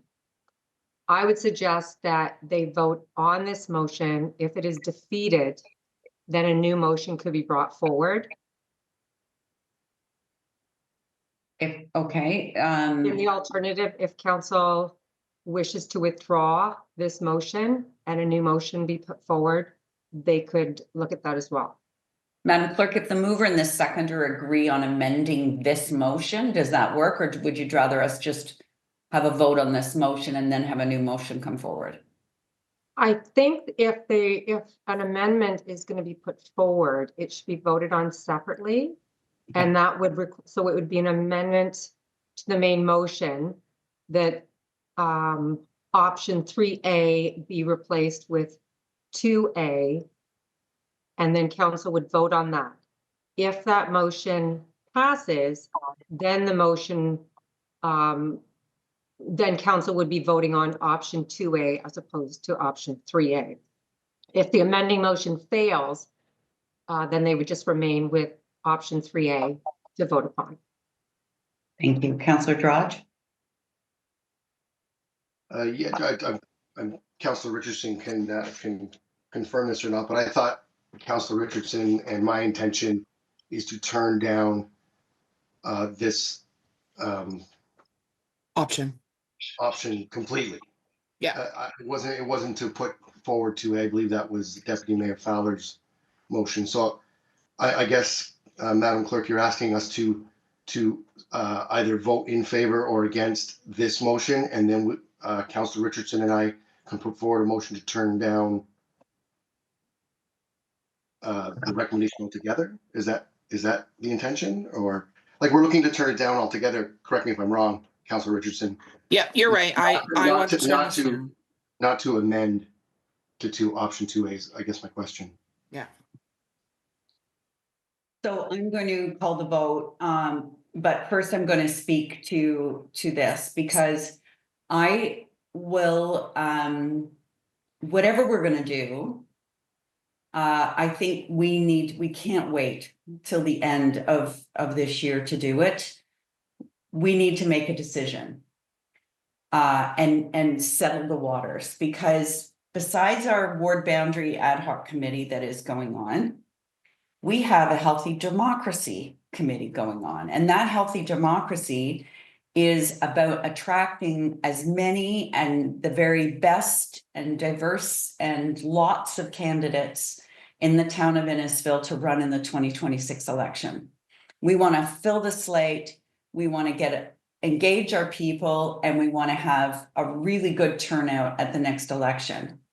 And if we wait till the end of 2025 to kind of decide where the lines are drawn on the map, people will wait to decide whether they are, interested in running or not, based on, what ward they're going to fall in, and who's going to be their competition and all that kind of thing. And we want to take away all that uncertainty. So I'm not pointing to an option. I'm not saying do option 2A or 3A or whatever. I'm just saying, let's make a decision so that all those people who are kind of on the fence about whether or not they want to dip their toe into municipal politics will have a solid path forward. Councillor Richardson? I agree, which is why, for me, like I said, my intention would be to vote this possibly down, and then to say that we would then leave it for the next term and look at it for the 2030 term to change the ward boundaries. Thank you. And I'm going to go to Councillor Waters, but I'm going to ask a devil's advocate question. If we were to move it to the 2030, Jack, if there's no appetite to do it now, what makes us think there's going to be an appetite for the new councillor to do it in 2026 or 27 or 28? Through you, Mayor. Good question. Perhaps population imbalances are more extreme in 2030. Perhaps, some of the developments have taken off and you have a better idea of what those are going to look like. I think that can compel council. I think I've dealt with a lot of councils who, go through a review once or twice before making a decision. So maybe it's that. The one thing I would add to this conversation, maybe Mayor, off one of your last points, the one thing I think council should be aware of is if council does not make a decision, there can still be a petition that compels council to make a decision. And if council, after that petition, does not make a decision, it goes to the Ontario Land Tribunal and they will make a decision for you. So I just think it's important that I understand the conversation. I just wanted to make sure that council was aware that even by not making a decision, there is a chance, and it doesn't take a lot of signatures for that petition to be created, and then someone may decide for you. Thank you. Yeah, that was outlined in the report, I think around page 30 something of the report. And yeah, and so whatever decision we make, it can be appealed. And fun fact, it was the last boundary changes that were done in 2010. It was done by the clerk, who was an interim clerk, I believe, and hadn't been with us for very long, with no outside help. and it was appealed to the OLT, and it was, and they lost. But I would suggest that there's a much larger chance of getting an appeal to the new bylaw than there would be getting a petition signed, but that's your world. Jack, you could tell me which is more likely, to change the wards and have an appeal process, or status quo and have the petition presented. Yeah, again, through you, Mayor, not a lot of stats on it. I would say appeals have been probably more likely than petitions, but we've dealt with a couple of petitions as well. I think the difference is the petition usually results in council doing a ward boundary review, if that makes sense, as opposed, right? So it's usually a council that hasn't done a ward boundary review, and it's a citizen who petitions them to actually get the process started. But last time we did encounter, I think it was Pickering, where council did not make a decision, was petitioned, and then picked one of the options after the petition. So there's a variety. So yeah, I think appeals a little bit more, but it's literally impossible to kind of estimate which one would happen. Right. Thank you for that. Thank you. Chair Orsatti, did you have a comment? Thank you, Your Worship. Sorry, yes, just as listening, if I could just respond to just make a couple comments. Yes, we did listen to the feedback from residents on 2A, but when you look at the number of residents who responded, and council's very familiar with this, we put out the surveys in the public open houses, and the number of people that respond compared to the population of the town is very small. But that still holds value. What we did was we looked at the criteria, the principles, and 2A does not meet representation by population in the future. It does not meet future population trends, and it is only partially successful in effective representation. When you look at 3A, is it uncomfortable? Yes. Even I'm going to admit that even us on the committee had different views on this 3A until I said we have to remove our own personal views on this from a perspective when we were on council, that was our ward, and I don't like the way that it's changed. We had to step back and weigh the principles. Ward 3 has the most, fairness in population amongst the wards. You don't have one councillor that has a very heavy amount, higher population and a heavier workload than somebody else. It's fair representation for the future. It meets all of the principles.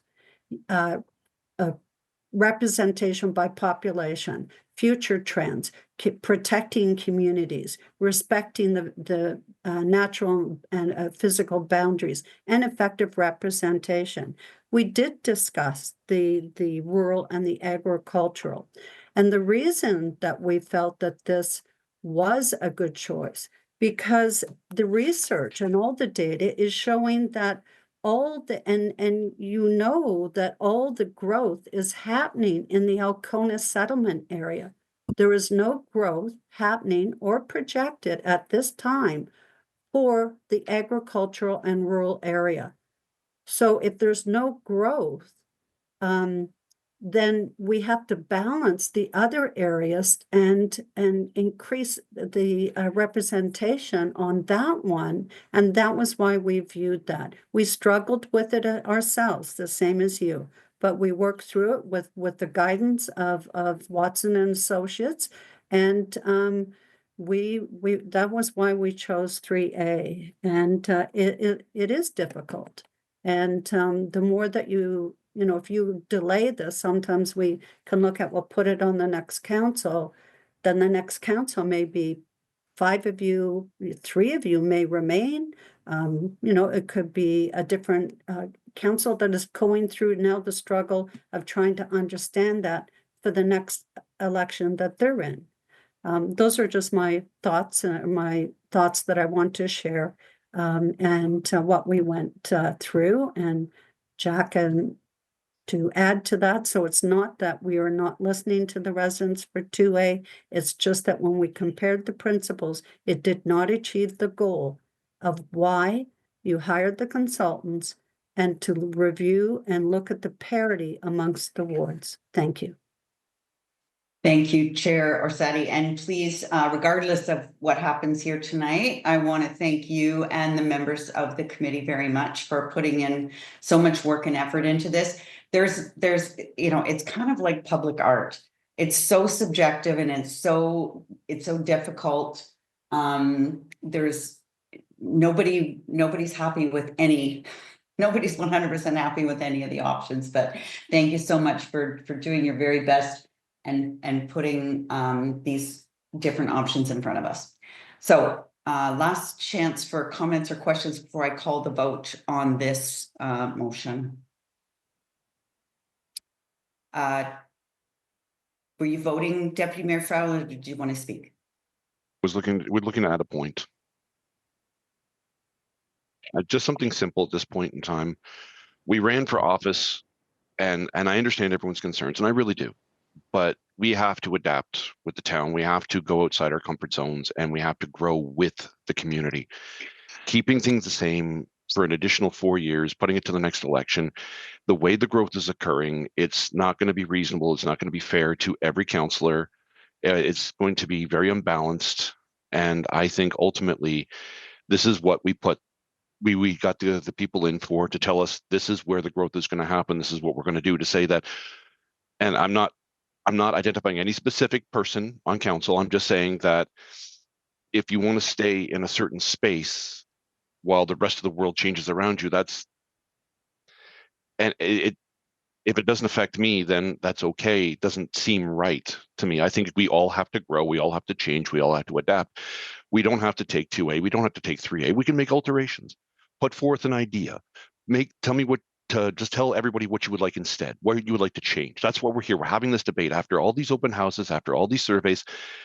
Let's move forward and do what's right for the town, even if it costs us some comfort. That's what we're here to do. We're here to represent the people. And if the population is growing in one space versus another, we have to adapt to that. We have to recognize that. And that's what we ran for, to be the voice of the people. And if the population growth changes dramatically, as it already has during this term, we need to grow with it. And that means we have to be made uncomfortable or learn something new or adapt or change. That comes with the territory. No pun intended. Thank you. Thank you, Councillor Richardson. I just wanted to say, as the councillor currently of the largest population, I've never felt it unfair. I've never felt that I do more work than anyone else or answer more phones or phone calls or emails than anyone else, and I don't. And so maybe that's why, for me, I don't necessarily see that as such a huge issue. I think maybe that's probably why. I mean, and I feel that doing this is just too soon. Like I said, the orbit's not even, the shovels aren't in the ground. There is still quite a bit of growth. It hasn't happened yet. We can project all we want, but just because we're projecting doesn't mean it's necessarily for sure happening. There's quite a bit of projection. I think that waiting it out, at least at this point, gives us a little bit more time to really look at, if it is going to be more about by population, that we can really look at it with the population there, type of thing, I guess, is really my point. Thank you, Councillor Richardson. Councillor Drodge. Yeah, I being another ward that has sorry about that, Your Worship. Having a ward that's a large size geographically and population, I agree with you, Councillor Richardson. I knew what I was getting into when I ran for this ward. I knew that it was a bigger ward. I knew that I'd be traveling more than maybe other councillors. It's a conscious decision I made, and I made these comments before. I feel that I'm doing just as good a job as, say, someone like Councillor Zanella, who has a smaller ward. We're doing what we do. We care for our patrons, and we do whatever we can to help them. I really struggle with this gen by pop like I really think that, you know, a community is not just the size of the population. It's the geographics around you. It's where you spend your time. It's who you get to know. It's all sorts of things, like environmental aspects of this that you have to take into play. It's not just about population, because like I said, I feel like, you know, as a counselor in a big ward, I do just as good a job as a counselor that would have a ward that's a lot smaller than mine. So I would agree with Councillor Richardson that I don't think population should be the be all end all and the driver. I think there's other factors for sure. Thank you. I would just add another fun fact that prior to 1994, the village of Cookstown had 5 representatives to look after just 1,000 people in Cookstown. Now, they have 1 representative that they share with Fennel's Corners, Churchill, Guildford, half of Lefroy. So things do change, that's for sure. Anyway, we've had good discussion, so let's call the vote on this. So just to be clear, this is suggesting that we choose item 3A. All those in favor of the recommendation? That is, all those opposed of the recommendation? That is lost. Is there another recommendation to put forward? Councillor Richardson?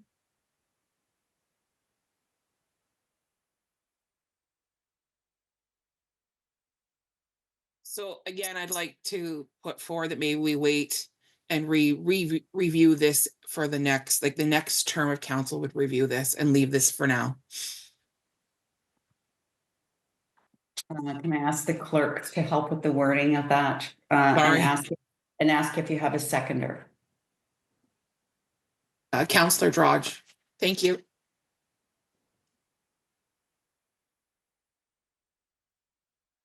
So, while that's being worked on, I just had a couple of thoughts. Like, we can't direct the next council what to do, but if this was to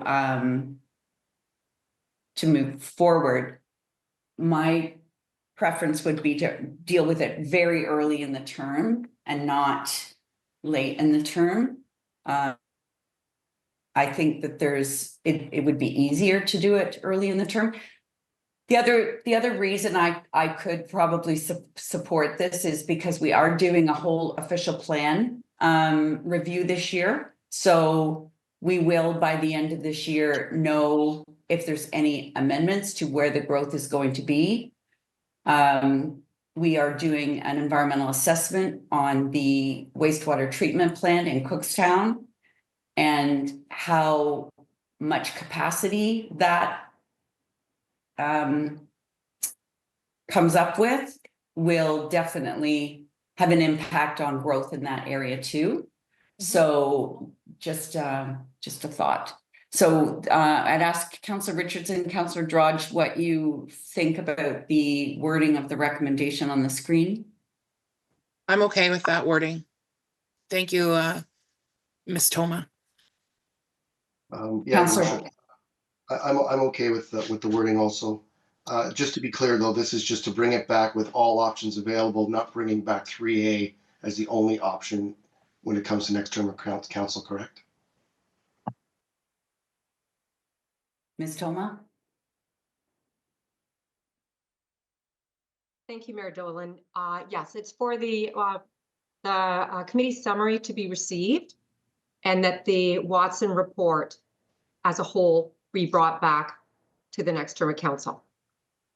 So it would be brought back as most likely. I would suggest that the staff at the time would do some preliminary background work, put together a report to council, and that would be an attachment to the report for council's information. And then whether that next term of council would like to proceed on a review, that would be up to them at that time. Thank you so much, Madam Clerk. And just one other thing I'd like to add, I'd like for this to be a recorded vote, if the mover is okay with that. Yes, I'm okay with that. Thank you. And just fun fact, you don't need the mover to be okay with that. You can ask for a recorded vote whenever you want. Councillor Waters, I saw your card, and then Deputy Mayor Fowler. Thank you very much. I'm just trying to get a clear idea. So this is suggesting that we move everything, allow next council make this decision as opposed to us. So that's what we're asking for. And then I assume that if Councillor Drodge doesn't want 3A to be the selection, then, but it's, the report is the report. It comes with a recommendation. So there'd have to be some change in this to open it back up again, because the report is reported. You know, they did their analysis. They're giving you these are consultants. So my question is, does it come back with the same recommendation, or how do you open it back up if we're not willing to say we want 2A as opposed to 3A right now? So I'm a bit confused how it's going to work for the new council, and and there might very well be some new members of council that we're asking to deal with this. This is that kind of towards the the 2/3 way through our term for we're a little more experienced. You're going to ask new councilors to wade through this, and are you going to ask for another report? Are you going to ask for new numbers? Because if it's the same report, we're just kicking the ball down the road, and then you're just going to have to vote on it next. So I'm just for some clarification in terms of what you expect will happen. I'm okay with saying let's do this in 2030, accept the recommendation, even though I don't necessarily like the boundaries that were chosen. I because it's hard to distinguish who your ward residents are just because they're so all over the place. But anyways, I'm just looking for some clarification. Thank you. Clerk Toma. Thank you, Mayor Dolan, and through you to Councillor Waters. That's where I was suggesting is that when staff brings this back, it would be as an attachment to a staff report that would be providing background information. The Watson report also speaks to future growth. So most likely the report would come for information, and the council at the time would most likely either refer it to staff to engage with Watson, or they may provide population numbers that were available at that time, but it would not be the recommendation that is within the report. It would be provided to the next term of council for information purposes only, and there would be an accompanying report with that. Same as when the clerk's team brought a report to council, to this term of council, to say, hey, a review may be in order. What do you think? Should we do this? And we provided some other background information at that time. Thank you. Thank you. Deputy Mayor? I'm trying to choose my words carefully here because I understand everyone's position. I've been listening. I understand what is being said and why. The confusion I have here is why, if we don't like anything, we aren't offering an alternative. We've gone through the open houses. We've gone through the survey. We've spoken to every single member of council. If there's something you don't like, now is the time to say, this is what I want. This is where I want it. This is how I would like it to change. Be the voice, speak up, tell people what you like, what you don't like. We have this here now. It's open for debate. We can alter it. We have the power to alter the ward boundaries as we see fit. To simply go, no, next council, I think is not responsible. I think that it's not. The town is growing. Whether we like it or not, the town is growing faster. Newtek, Bradford, and Innisfil are the three economic drivers of South Simcoe, and we're growing faster than the other communities. So doing so, we have a greater chance to represent the people in an equitable fashion. So if Councillor Drodge doesn't like the fact that Fennel's Corners or some of the agricultural communities out, he's more than welcome to say something and say, well, how about we do this? Offer an alternative. The idea of just simply shutting it down, I think, is What's the point of doing all this if we're just going to go hot potato it to the next council? I can't fathom this. If you have an idea, present it. Say it. This is what I want. This is the change I want. We can go back to send it back to the committee, and they can come back to us even a month or two down the road. Why put it to the next council? Let's be leaders and speak our minds, what we want, how we want to change it, what we feel as individual ward councillors, as I was previously, is best for our area. Speak now while you have the seat. Speak now while you have the voice. I think it's appropriate that we can do something like that. And if we can alter a change that makes people happy, I think that's something we can do in a positive manner. Thank you, Deputy. Councillor Saunders. Thank you, Madam Mayor. I don't think the Deputy Mayor is listening to the other councillors right now. We're saying it's too soon. We would like to see what's going on in our wards. We would like to see the shovels in the grounds, in the Orbits, in the Alcona, in Stroud, in Cookstown. We're asking for it to be held off. We're not asking for a change.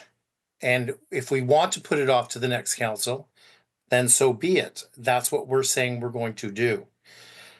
And I don't think you're just not listening to what other people are saying. You have your opinion and you've dug your heels in the ground. Okay. Any other comments before we call the question? Councillor Ices.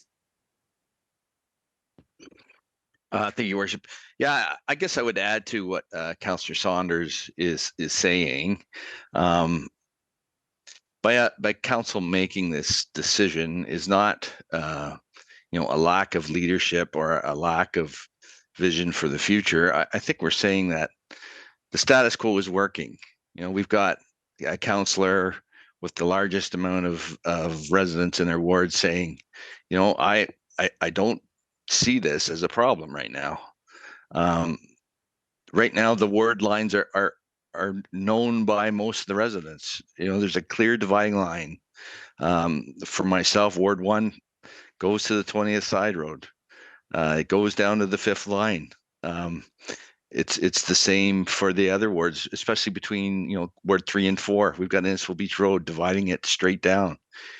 To say, well, we're going to draw this line somewhere else just because the population is going to change. I think we're saying, no, the status quo is working.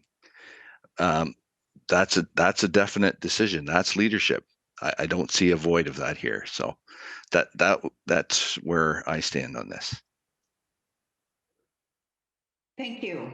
So we've had a call for recorded vote. Clerk Toma. Recorded vote by Councillor Drodge.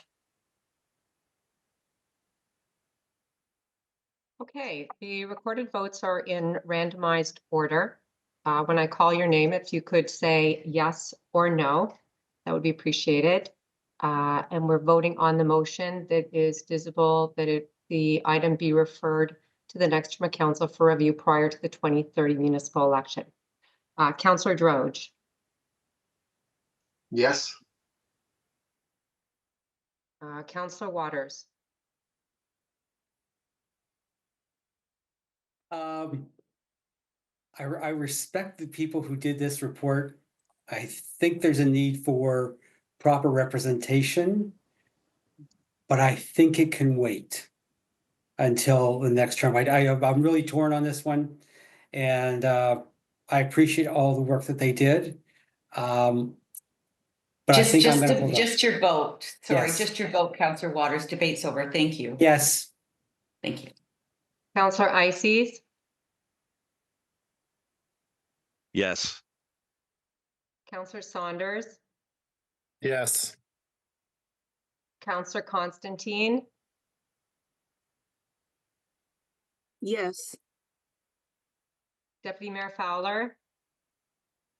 With respect to my other council members, no. Councillor Richardson. Yes. Mayor Dolan. Yes. Councillor Zanella. Yes. The motion carries 8 in favor, 1 opposed. Thank you, Clerk Toma. Next on the agenda is item was pulled by Councillor Saunders, item C7, or Councillor Waters, sorry, item C7. Now I'm lost. Which one is that?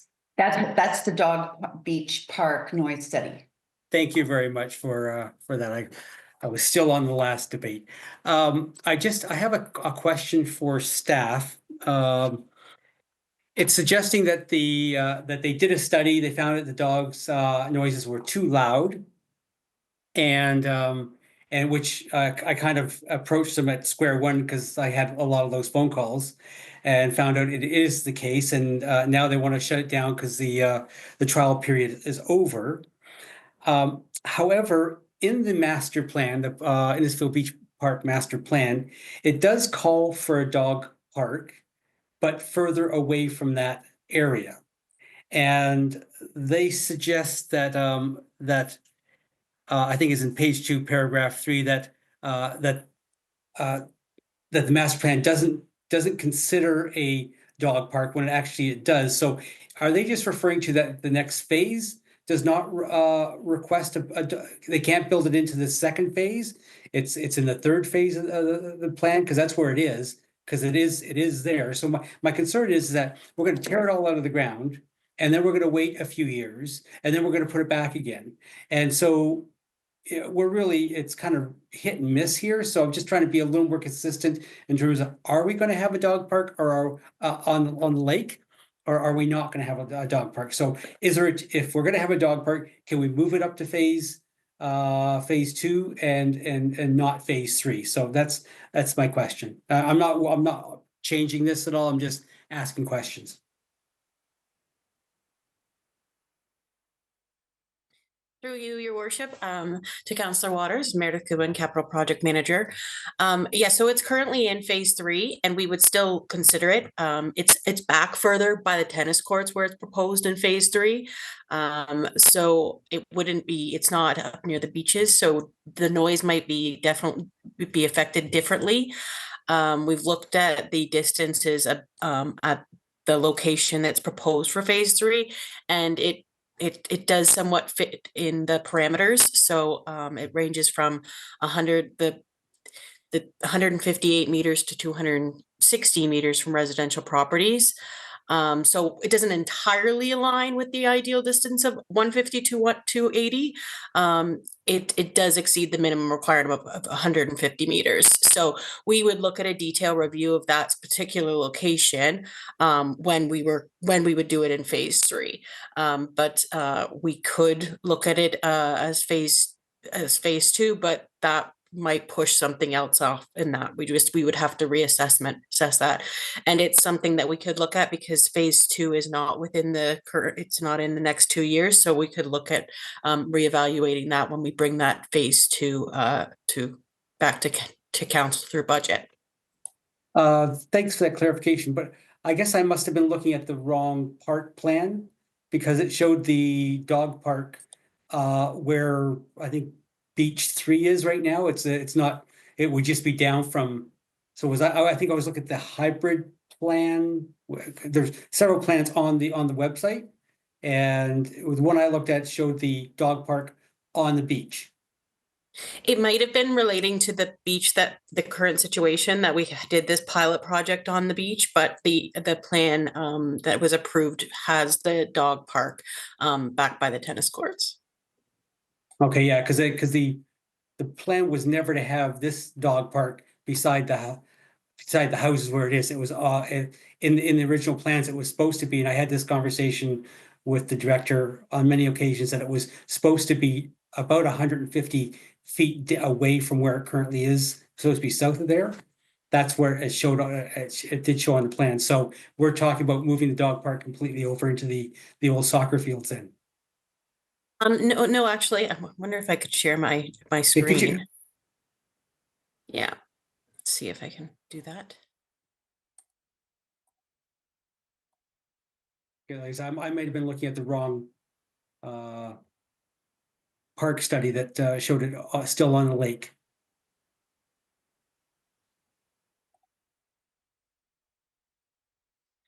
Just send a request to Kim Creamer for to share my screen.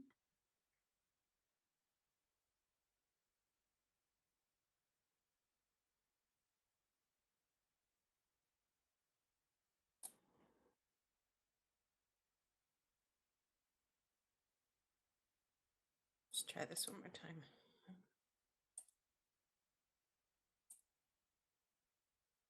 Okay. All right, so here is the map. I think you can all see it now. So this is this is the proposed phase. This was approved phase 3. So we've kind of separated out. So this is this area up here, what we're doing right now, which is phase 1. So this is the phase 2, which shows that event space, some parking improvements, and then this is the dog park included in that. So you can see right here the tennis court improvements, which are included in phase 2. So the dog park would be just beside that space. That's where we've earmarked it right now, included in the concept that was approved by council. Okay, all right. So I guess when I went onto the website, the map that I looked at showed that the dog park on the beach, just down from where it currently is right now. So that's what was a little bit confusing for me. That if it was going to be there, then I would suggest somehow trying to have a smoother transition as opposed to closing it down, opening it back up again 100 meters away. So. Yeah, unfortunately, we looked at these like those spaces as well, and there's really nothing along the beach that would give you that 150 either. So yeah, that was also the difficulty. Yeah. Okay. All right. So that answers my questions then. Okay, I'll let it pass. And Councillor Waters, you need a seconder for the Okay, there we go. Councillor Drodge. Other questions or comments on this item? I have one of these, I think this is going to cause us some consternation. I'm worried that we gave dog owners something like this and now we're taking it away. I totally understand, Councillor Waters, that I know you took the bulk of the comments on this. And so I defer to your wisdom and experience with the residents in the area. I'm just concerned that we're gonna hear about this. And when you give residents a dog beach and then you take that dog beach away, it's going to reverberate. And so I just wondered, I know it was an issue at first, Councillor Waters, but did the calls keep coming, or was it still an issue? The calls did subside, but they subsided only because I told them that this was temporary and that the park, I originally thought it was going to be moving 150 about 100 meters down to the next beach. And so they were happy that it was they could live with it for a temporary purpose. So that's why they stopped calling me. But the noise, as the sound study shows, is quite bothersome for those people. I understand what you're saying, and I agree with you. But my question would be: is there an opportunity to think about Beach 1? We're going to be putting the boat launch up there. We're going to lose that beach. Is there any chance of moving it up there, where there's going to be a lot of noise anyways with boats and all that kind of stuff? That would be a possibility if we wanted to keep the beach, the dog beach. Would that be a better location for it? Because that's where the boat launch is going to be. We're going to lose that beach for swimming anyways. So just a thought. Ms. Goodwin or Mr. Trevison? Yeah, so actually I was looking at the map again, sorry, and my apologies. There was a proposed dog beach as well. So there was both of them proposed on that map. My apologies. But the problem is that it would be hard to achieve that 150 with those beaches. I think that's the difficulty regardless. So to put a dog beach, we are just limited because of that distance. It's a challenge because even if you were to move it down to where as you suggested, if you were to propose a dog beach down where we're going to relocate the boat launch, that would be probably within 150 of those, within that, the 150 of the residents. So I think it would be a challenge to do that. We could always buy those first 2 houses. Thank you. We did have a pilot project at Beach 1 at one time. We did have we did allow dogs to swim there just certain nights of the week, if I recall correctly, how that worked. Yes, Um, that's correct.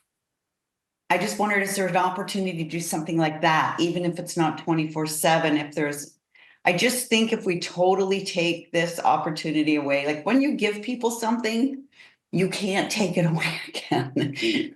Or for good. Like, I'm just wondering if there's an opportunity to do like the dog, I think we called it Dog Days of Summer, and we had it was like Wednesday nights or something like that, that it was in that one piece that's kind of separated from where people don't swim at beach area 1 anyway, because of the water's quite stagnant in that area. But I guess that's not really for our capital team to talk about. That's something that we have to talk to operations about. But any comments on that, Mr. Trevison? Yes, thank you, Your Worship. I do have a couple of comments on that too. Maybe I can provide a little bit further context, kind of surrounding that noise study piece that maybe helps provide some clarity. And that the first point, I guess, that I would go to is that the dog beach obtaining the noise study results from doing the noise study. They measured it based on like the impulse of sound that's created by dog barks, and kind of gave us that ratio that's kind of like that acceptable amount that you'll see within the report, obviously. But further to which was that the frequency in which that it was occurring was kind of I guess more further of that concern. So I guess, yeah, that 150 to 280 ratio is just the recommendation. It's not nothing necessarily something that's kind of put in stone, but what they've seen kind of implemented through other noise bylaws throughout different municipalities. That's kind of that standard that they've developed. That's the acceptable amount. But certainly something that we can explore is that kind of pilot, or maybe working with Sport and Rec and maybe having that program time to maybe re-implement those dog days of summer, being that they were very successful and we didn't really have those issues that we've seen given like the permanent pilot that we had conducted. So certainly an option for sure. And if maybe Mitch would have some further context to what that would mean on a municipal law standpoint, he may have some further comments and context to provide. Thank you, Mr. Harris. Absolutely. Thank you, Chris. Through your worship. Yeah, so the bylaw before council tonight would support, a potential dog days of summer revisit. So, from the enforcement team, depending on what's implemented operationally, we'd be able to kind of adjust our patrols and our response based on that. So if it's something we revisit, the bylaw before council tonight will support that in the future. Thank you. And then my question to you, do you need an amendment at all, or can that just be taken into consideration? Through your worship, the one thing, and I might defer to Chris as well. The bylaw does talk about beach areas not being permitted for dogs. So we might need to come back to council, if not change today, to adjust the language to allow dogs on beach areas during special events or dog days of summers or things like that. Thank you, Councillor Waters. Thank you, Worship. I just want to ask for some clarification from Ms. Goodwin about that dog beach that is in the master plan. So was she saying that the dog beach is in the master plan still, but it doesn't meet the distance requirements of 150 meters from residents? Yeah, so essentially it was because we had done this pilot project, but the noise study now kind of changes that, right? So we had not done a noise study for a dog park when we did the recommendations and included them in the that in the concept. So now this is like new information that we would make use to make a decision going forward. So based on the fact that we now have a noise study, and the noise study is saying that you don't want to have a dog park within 150 meters. I think probably the lake is also attributing to that with regards to the sound, that now we have this information, so we would likely, we would take that and change that in the concept. Okay, thank you. Councillor Ices. Thank you, Worship. I'm just thinking about the other dog amenities that we have in in the town. At Centennial Park, there is a dog park there, and we also have water at the Centennial Park. Has there been any consideration to maybe create a dog swimming area there with that body of water? You definitely wouldn't have any residents to worry about for noise. Mr. Tripson? Through your worship to Councillor Ices. So great question, and kind of on that wavelength of kind of exploring what those alternative solutions would look like, just to ensure that we kind of have that dog beach amenity kind of in thought. Was that Centennial was kind of on the radar as actually one of those potential locations that my thought process, as well as Meredith, was kind of going along that wavelength too. So definitely something we'll explore. Maybe a water quality piece that maybe need to consider a part of that as well, but a part of that kind of future solution seeking, that would be one location that I definitely want to kind of tune into to see if it's possible. Thank you, Councillor. Any other questions or comments on this item? Anything from staff? Mr. Harris. Thank you. Through your worship, just to provide some clarification on the bylaw before council, it would support programs like the Dog Days of Summer. So there's no changes needed tonight or in the future for that. Okay, Mr. Harris, would it support dogs in the water at Centennial Beach? It wouldn't worry about that, right? Yeah, all parks, correct. Yeah. Okay. Okay, thank you. Any other questions or comments? Seeing none, thank you for the great discussion. All in favor of the recommendation on the screen? That is carried. Thank you. And next was item D2, and Councillor Waters. I just had a question. Again, I'm not wanting to change it, but I was wanting to ask for a little bit of information in terms of what happened at the OTL in terms of the Ontario Land, or the OLT, Ontario Land Tribunal, because we had a good discussion with staff around why we were going from 800. We were asking for $800 as opposed to, or we're asking for $1,200 as opposed to $800 around the orbit. Did that discussion fall on deaf ears at the tribunal? Why did we negotiate down and now we're settling at $950? Mr. Parkin?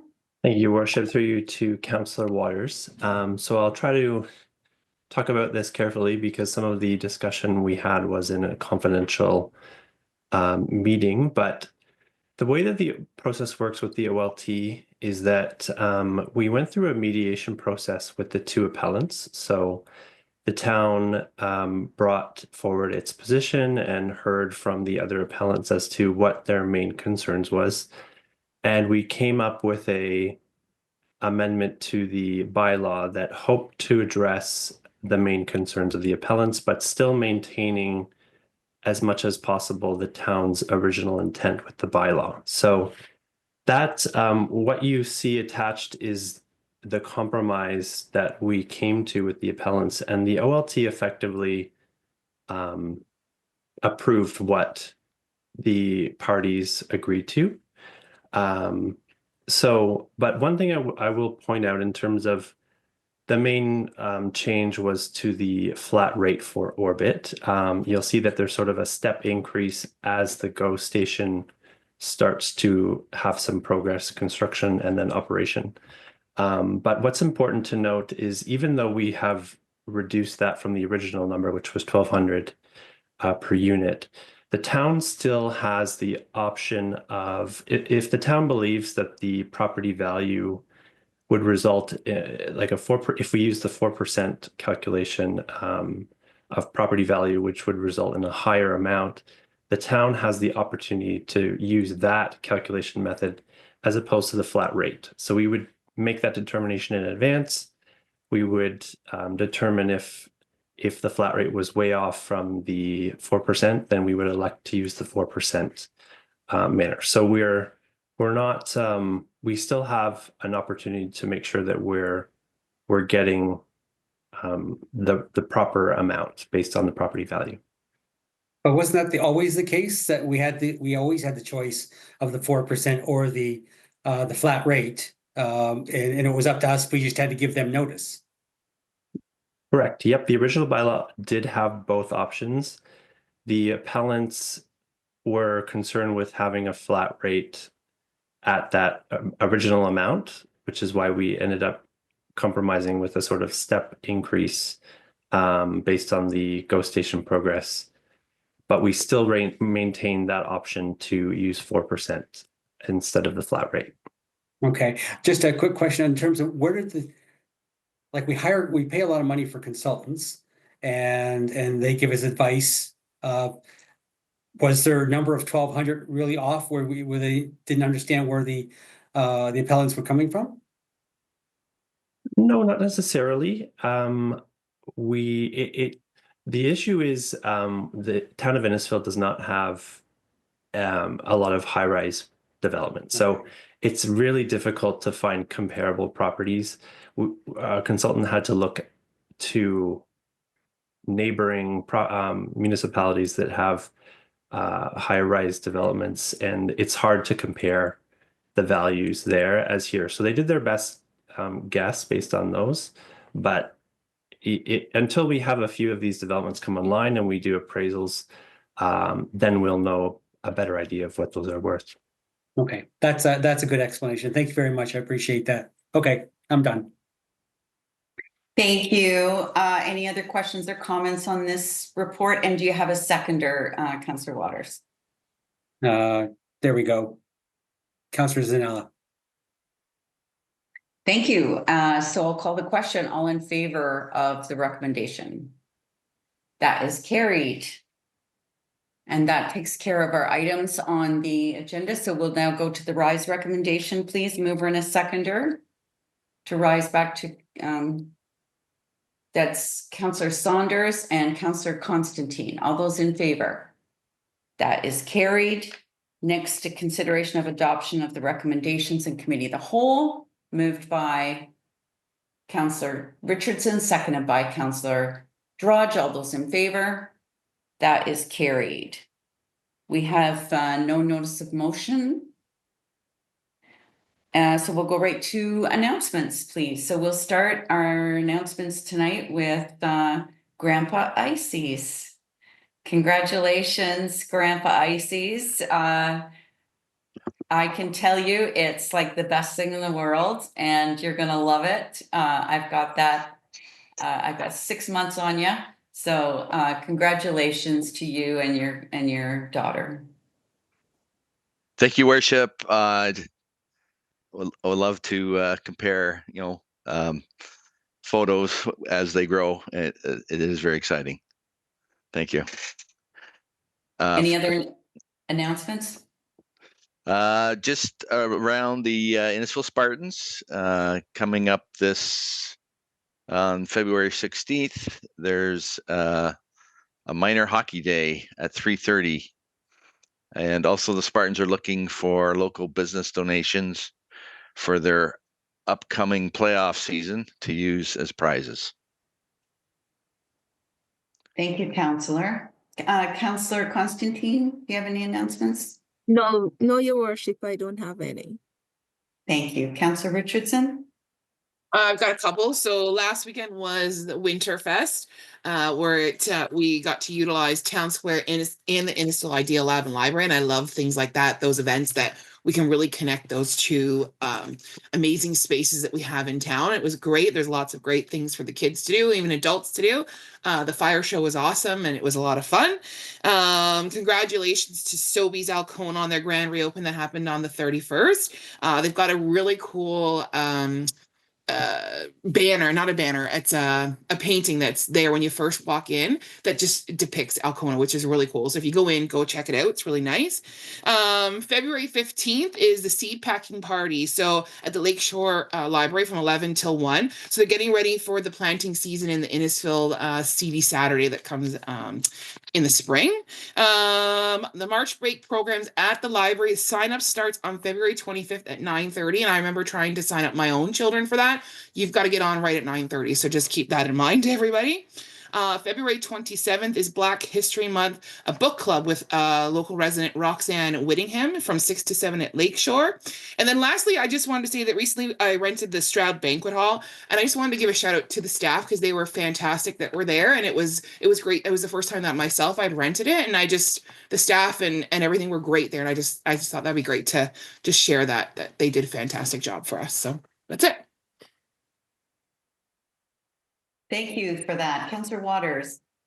Thank you very much, Your Worship. On February 22nd, Innisfil Beach Park and Ice Corp is having its annual polar bear dip.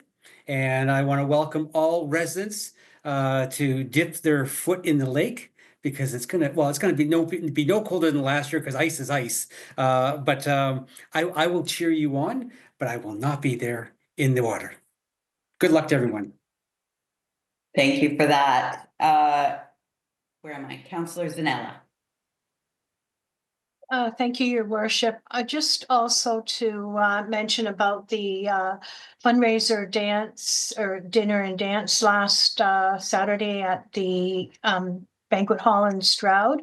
I wanted to thank Ashley and Adam Spotafera for coming in. They're from the Lakeside Dance Studio and giving us some line dance lessons. So thank you to them for doing that for us. Pretty sure I saw you up there dancing, Councillor Zanella, and I think I saw Councillor Richardson too. Councillor Saunders. Trying. Thank you, Madam Mayor. The South Simcoe Police, with all their volunteers, are going to trek through the snow tomorrow through Sandy Cove for the Caring with Cards and Carnations campaign. This is the second year in a row for them. And they'll be meeting at 10 o'clock at the Cove. And it will be a lot of volunteers that are going to have to help with getting that all out to the homes for our seniors. Thank you, Councillor Saunders. Councillor Drudge. Thank you, Your Worship. I've got nothing to report from Ward 7 this week. Thank you. Did you have a successful Guildford Hall dance with Kyle Walker? OG Bash #2 was successful. We were, I think we raised $2,500 that evening for the Guildford Hall. So they've been going well. The other one's already planned, so it's in the works. You'll be seeing it shortly. Wonderful. Thank you. Deputy Mayor. Thank you, Your Worship. Last week, I attended Maple Heights Farm for their first tapping of the season. It's on Fifth Line, and it's a project that's run by some local firefighters. So it was a really good place to check out. If you go down there, it's sourced locally. It's supporting our residents. It's supporting our businesses. It's supporting the firefighters department. You get I got a bottle, like this giant bottle of maple syrup for $25. It's incredible. Like it was a good deal. So if anybody has an opportunity, go down, check it out.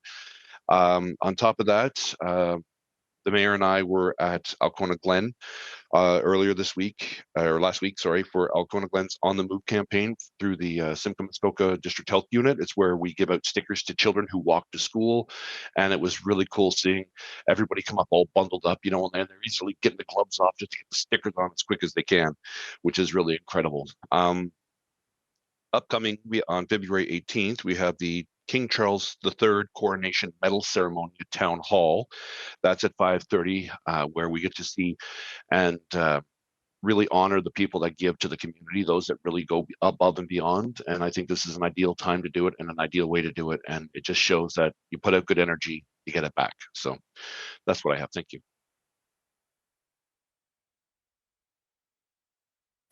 Thank you, Deputy.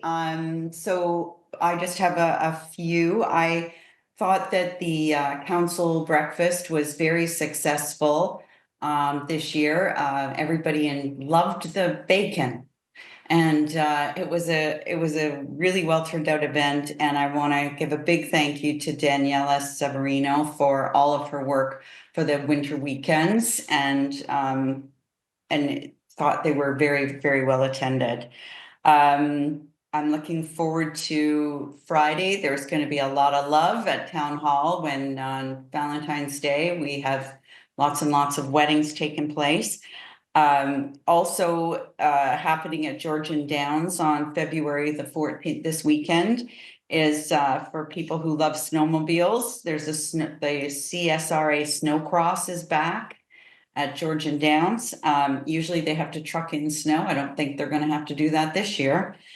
And then I just wanted to say thank you to the deputy for filling in for me at the first tap maple syrup.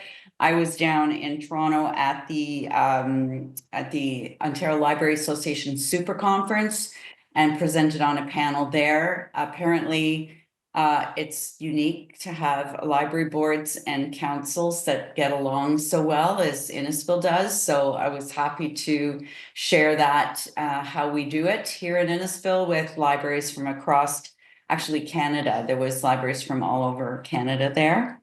And I am looking forward to Family Day, and I hope I would wish everybody a very happy Family Day on Monday. And with that, I'll ask for a mover and a seconder, please, for the confirming bylaw and adjournment at 9:24 p.m. Moved by Councillor Richardson and seconded by Councillor Saunders. All those in favor? That is carried. Thank you, everyone. Thanks to staff, and stay safe, everybody. Barbara.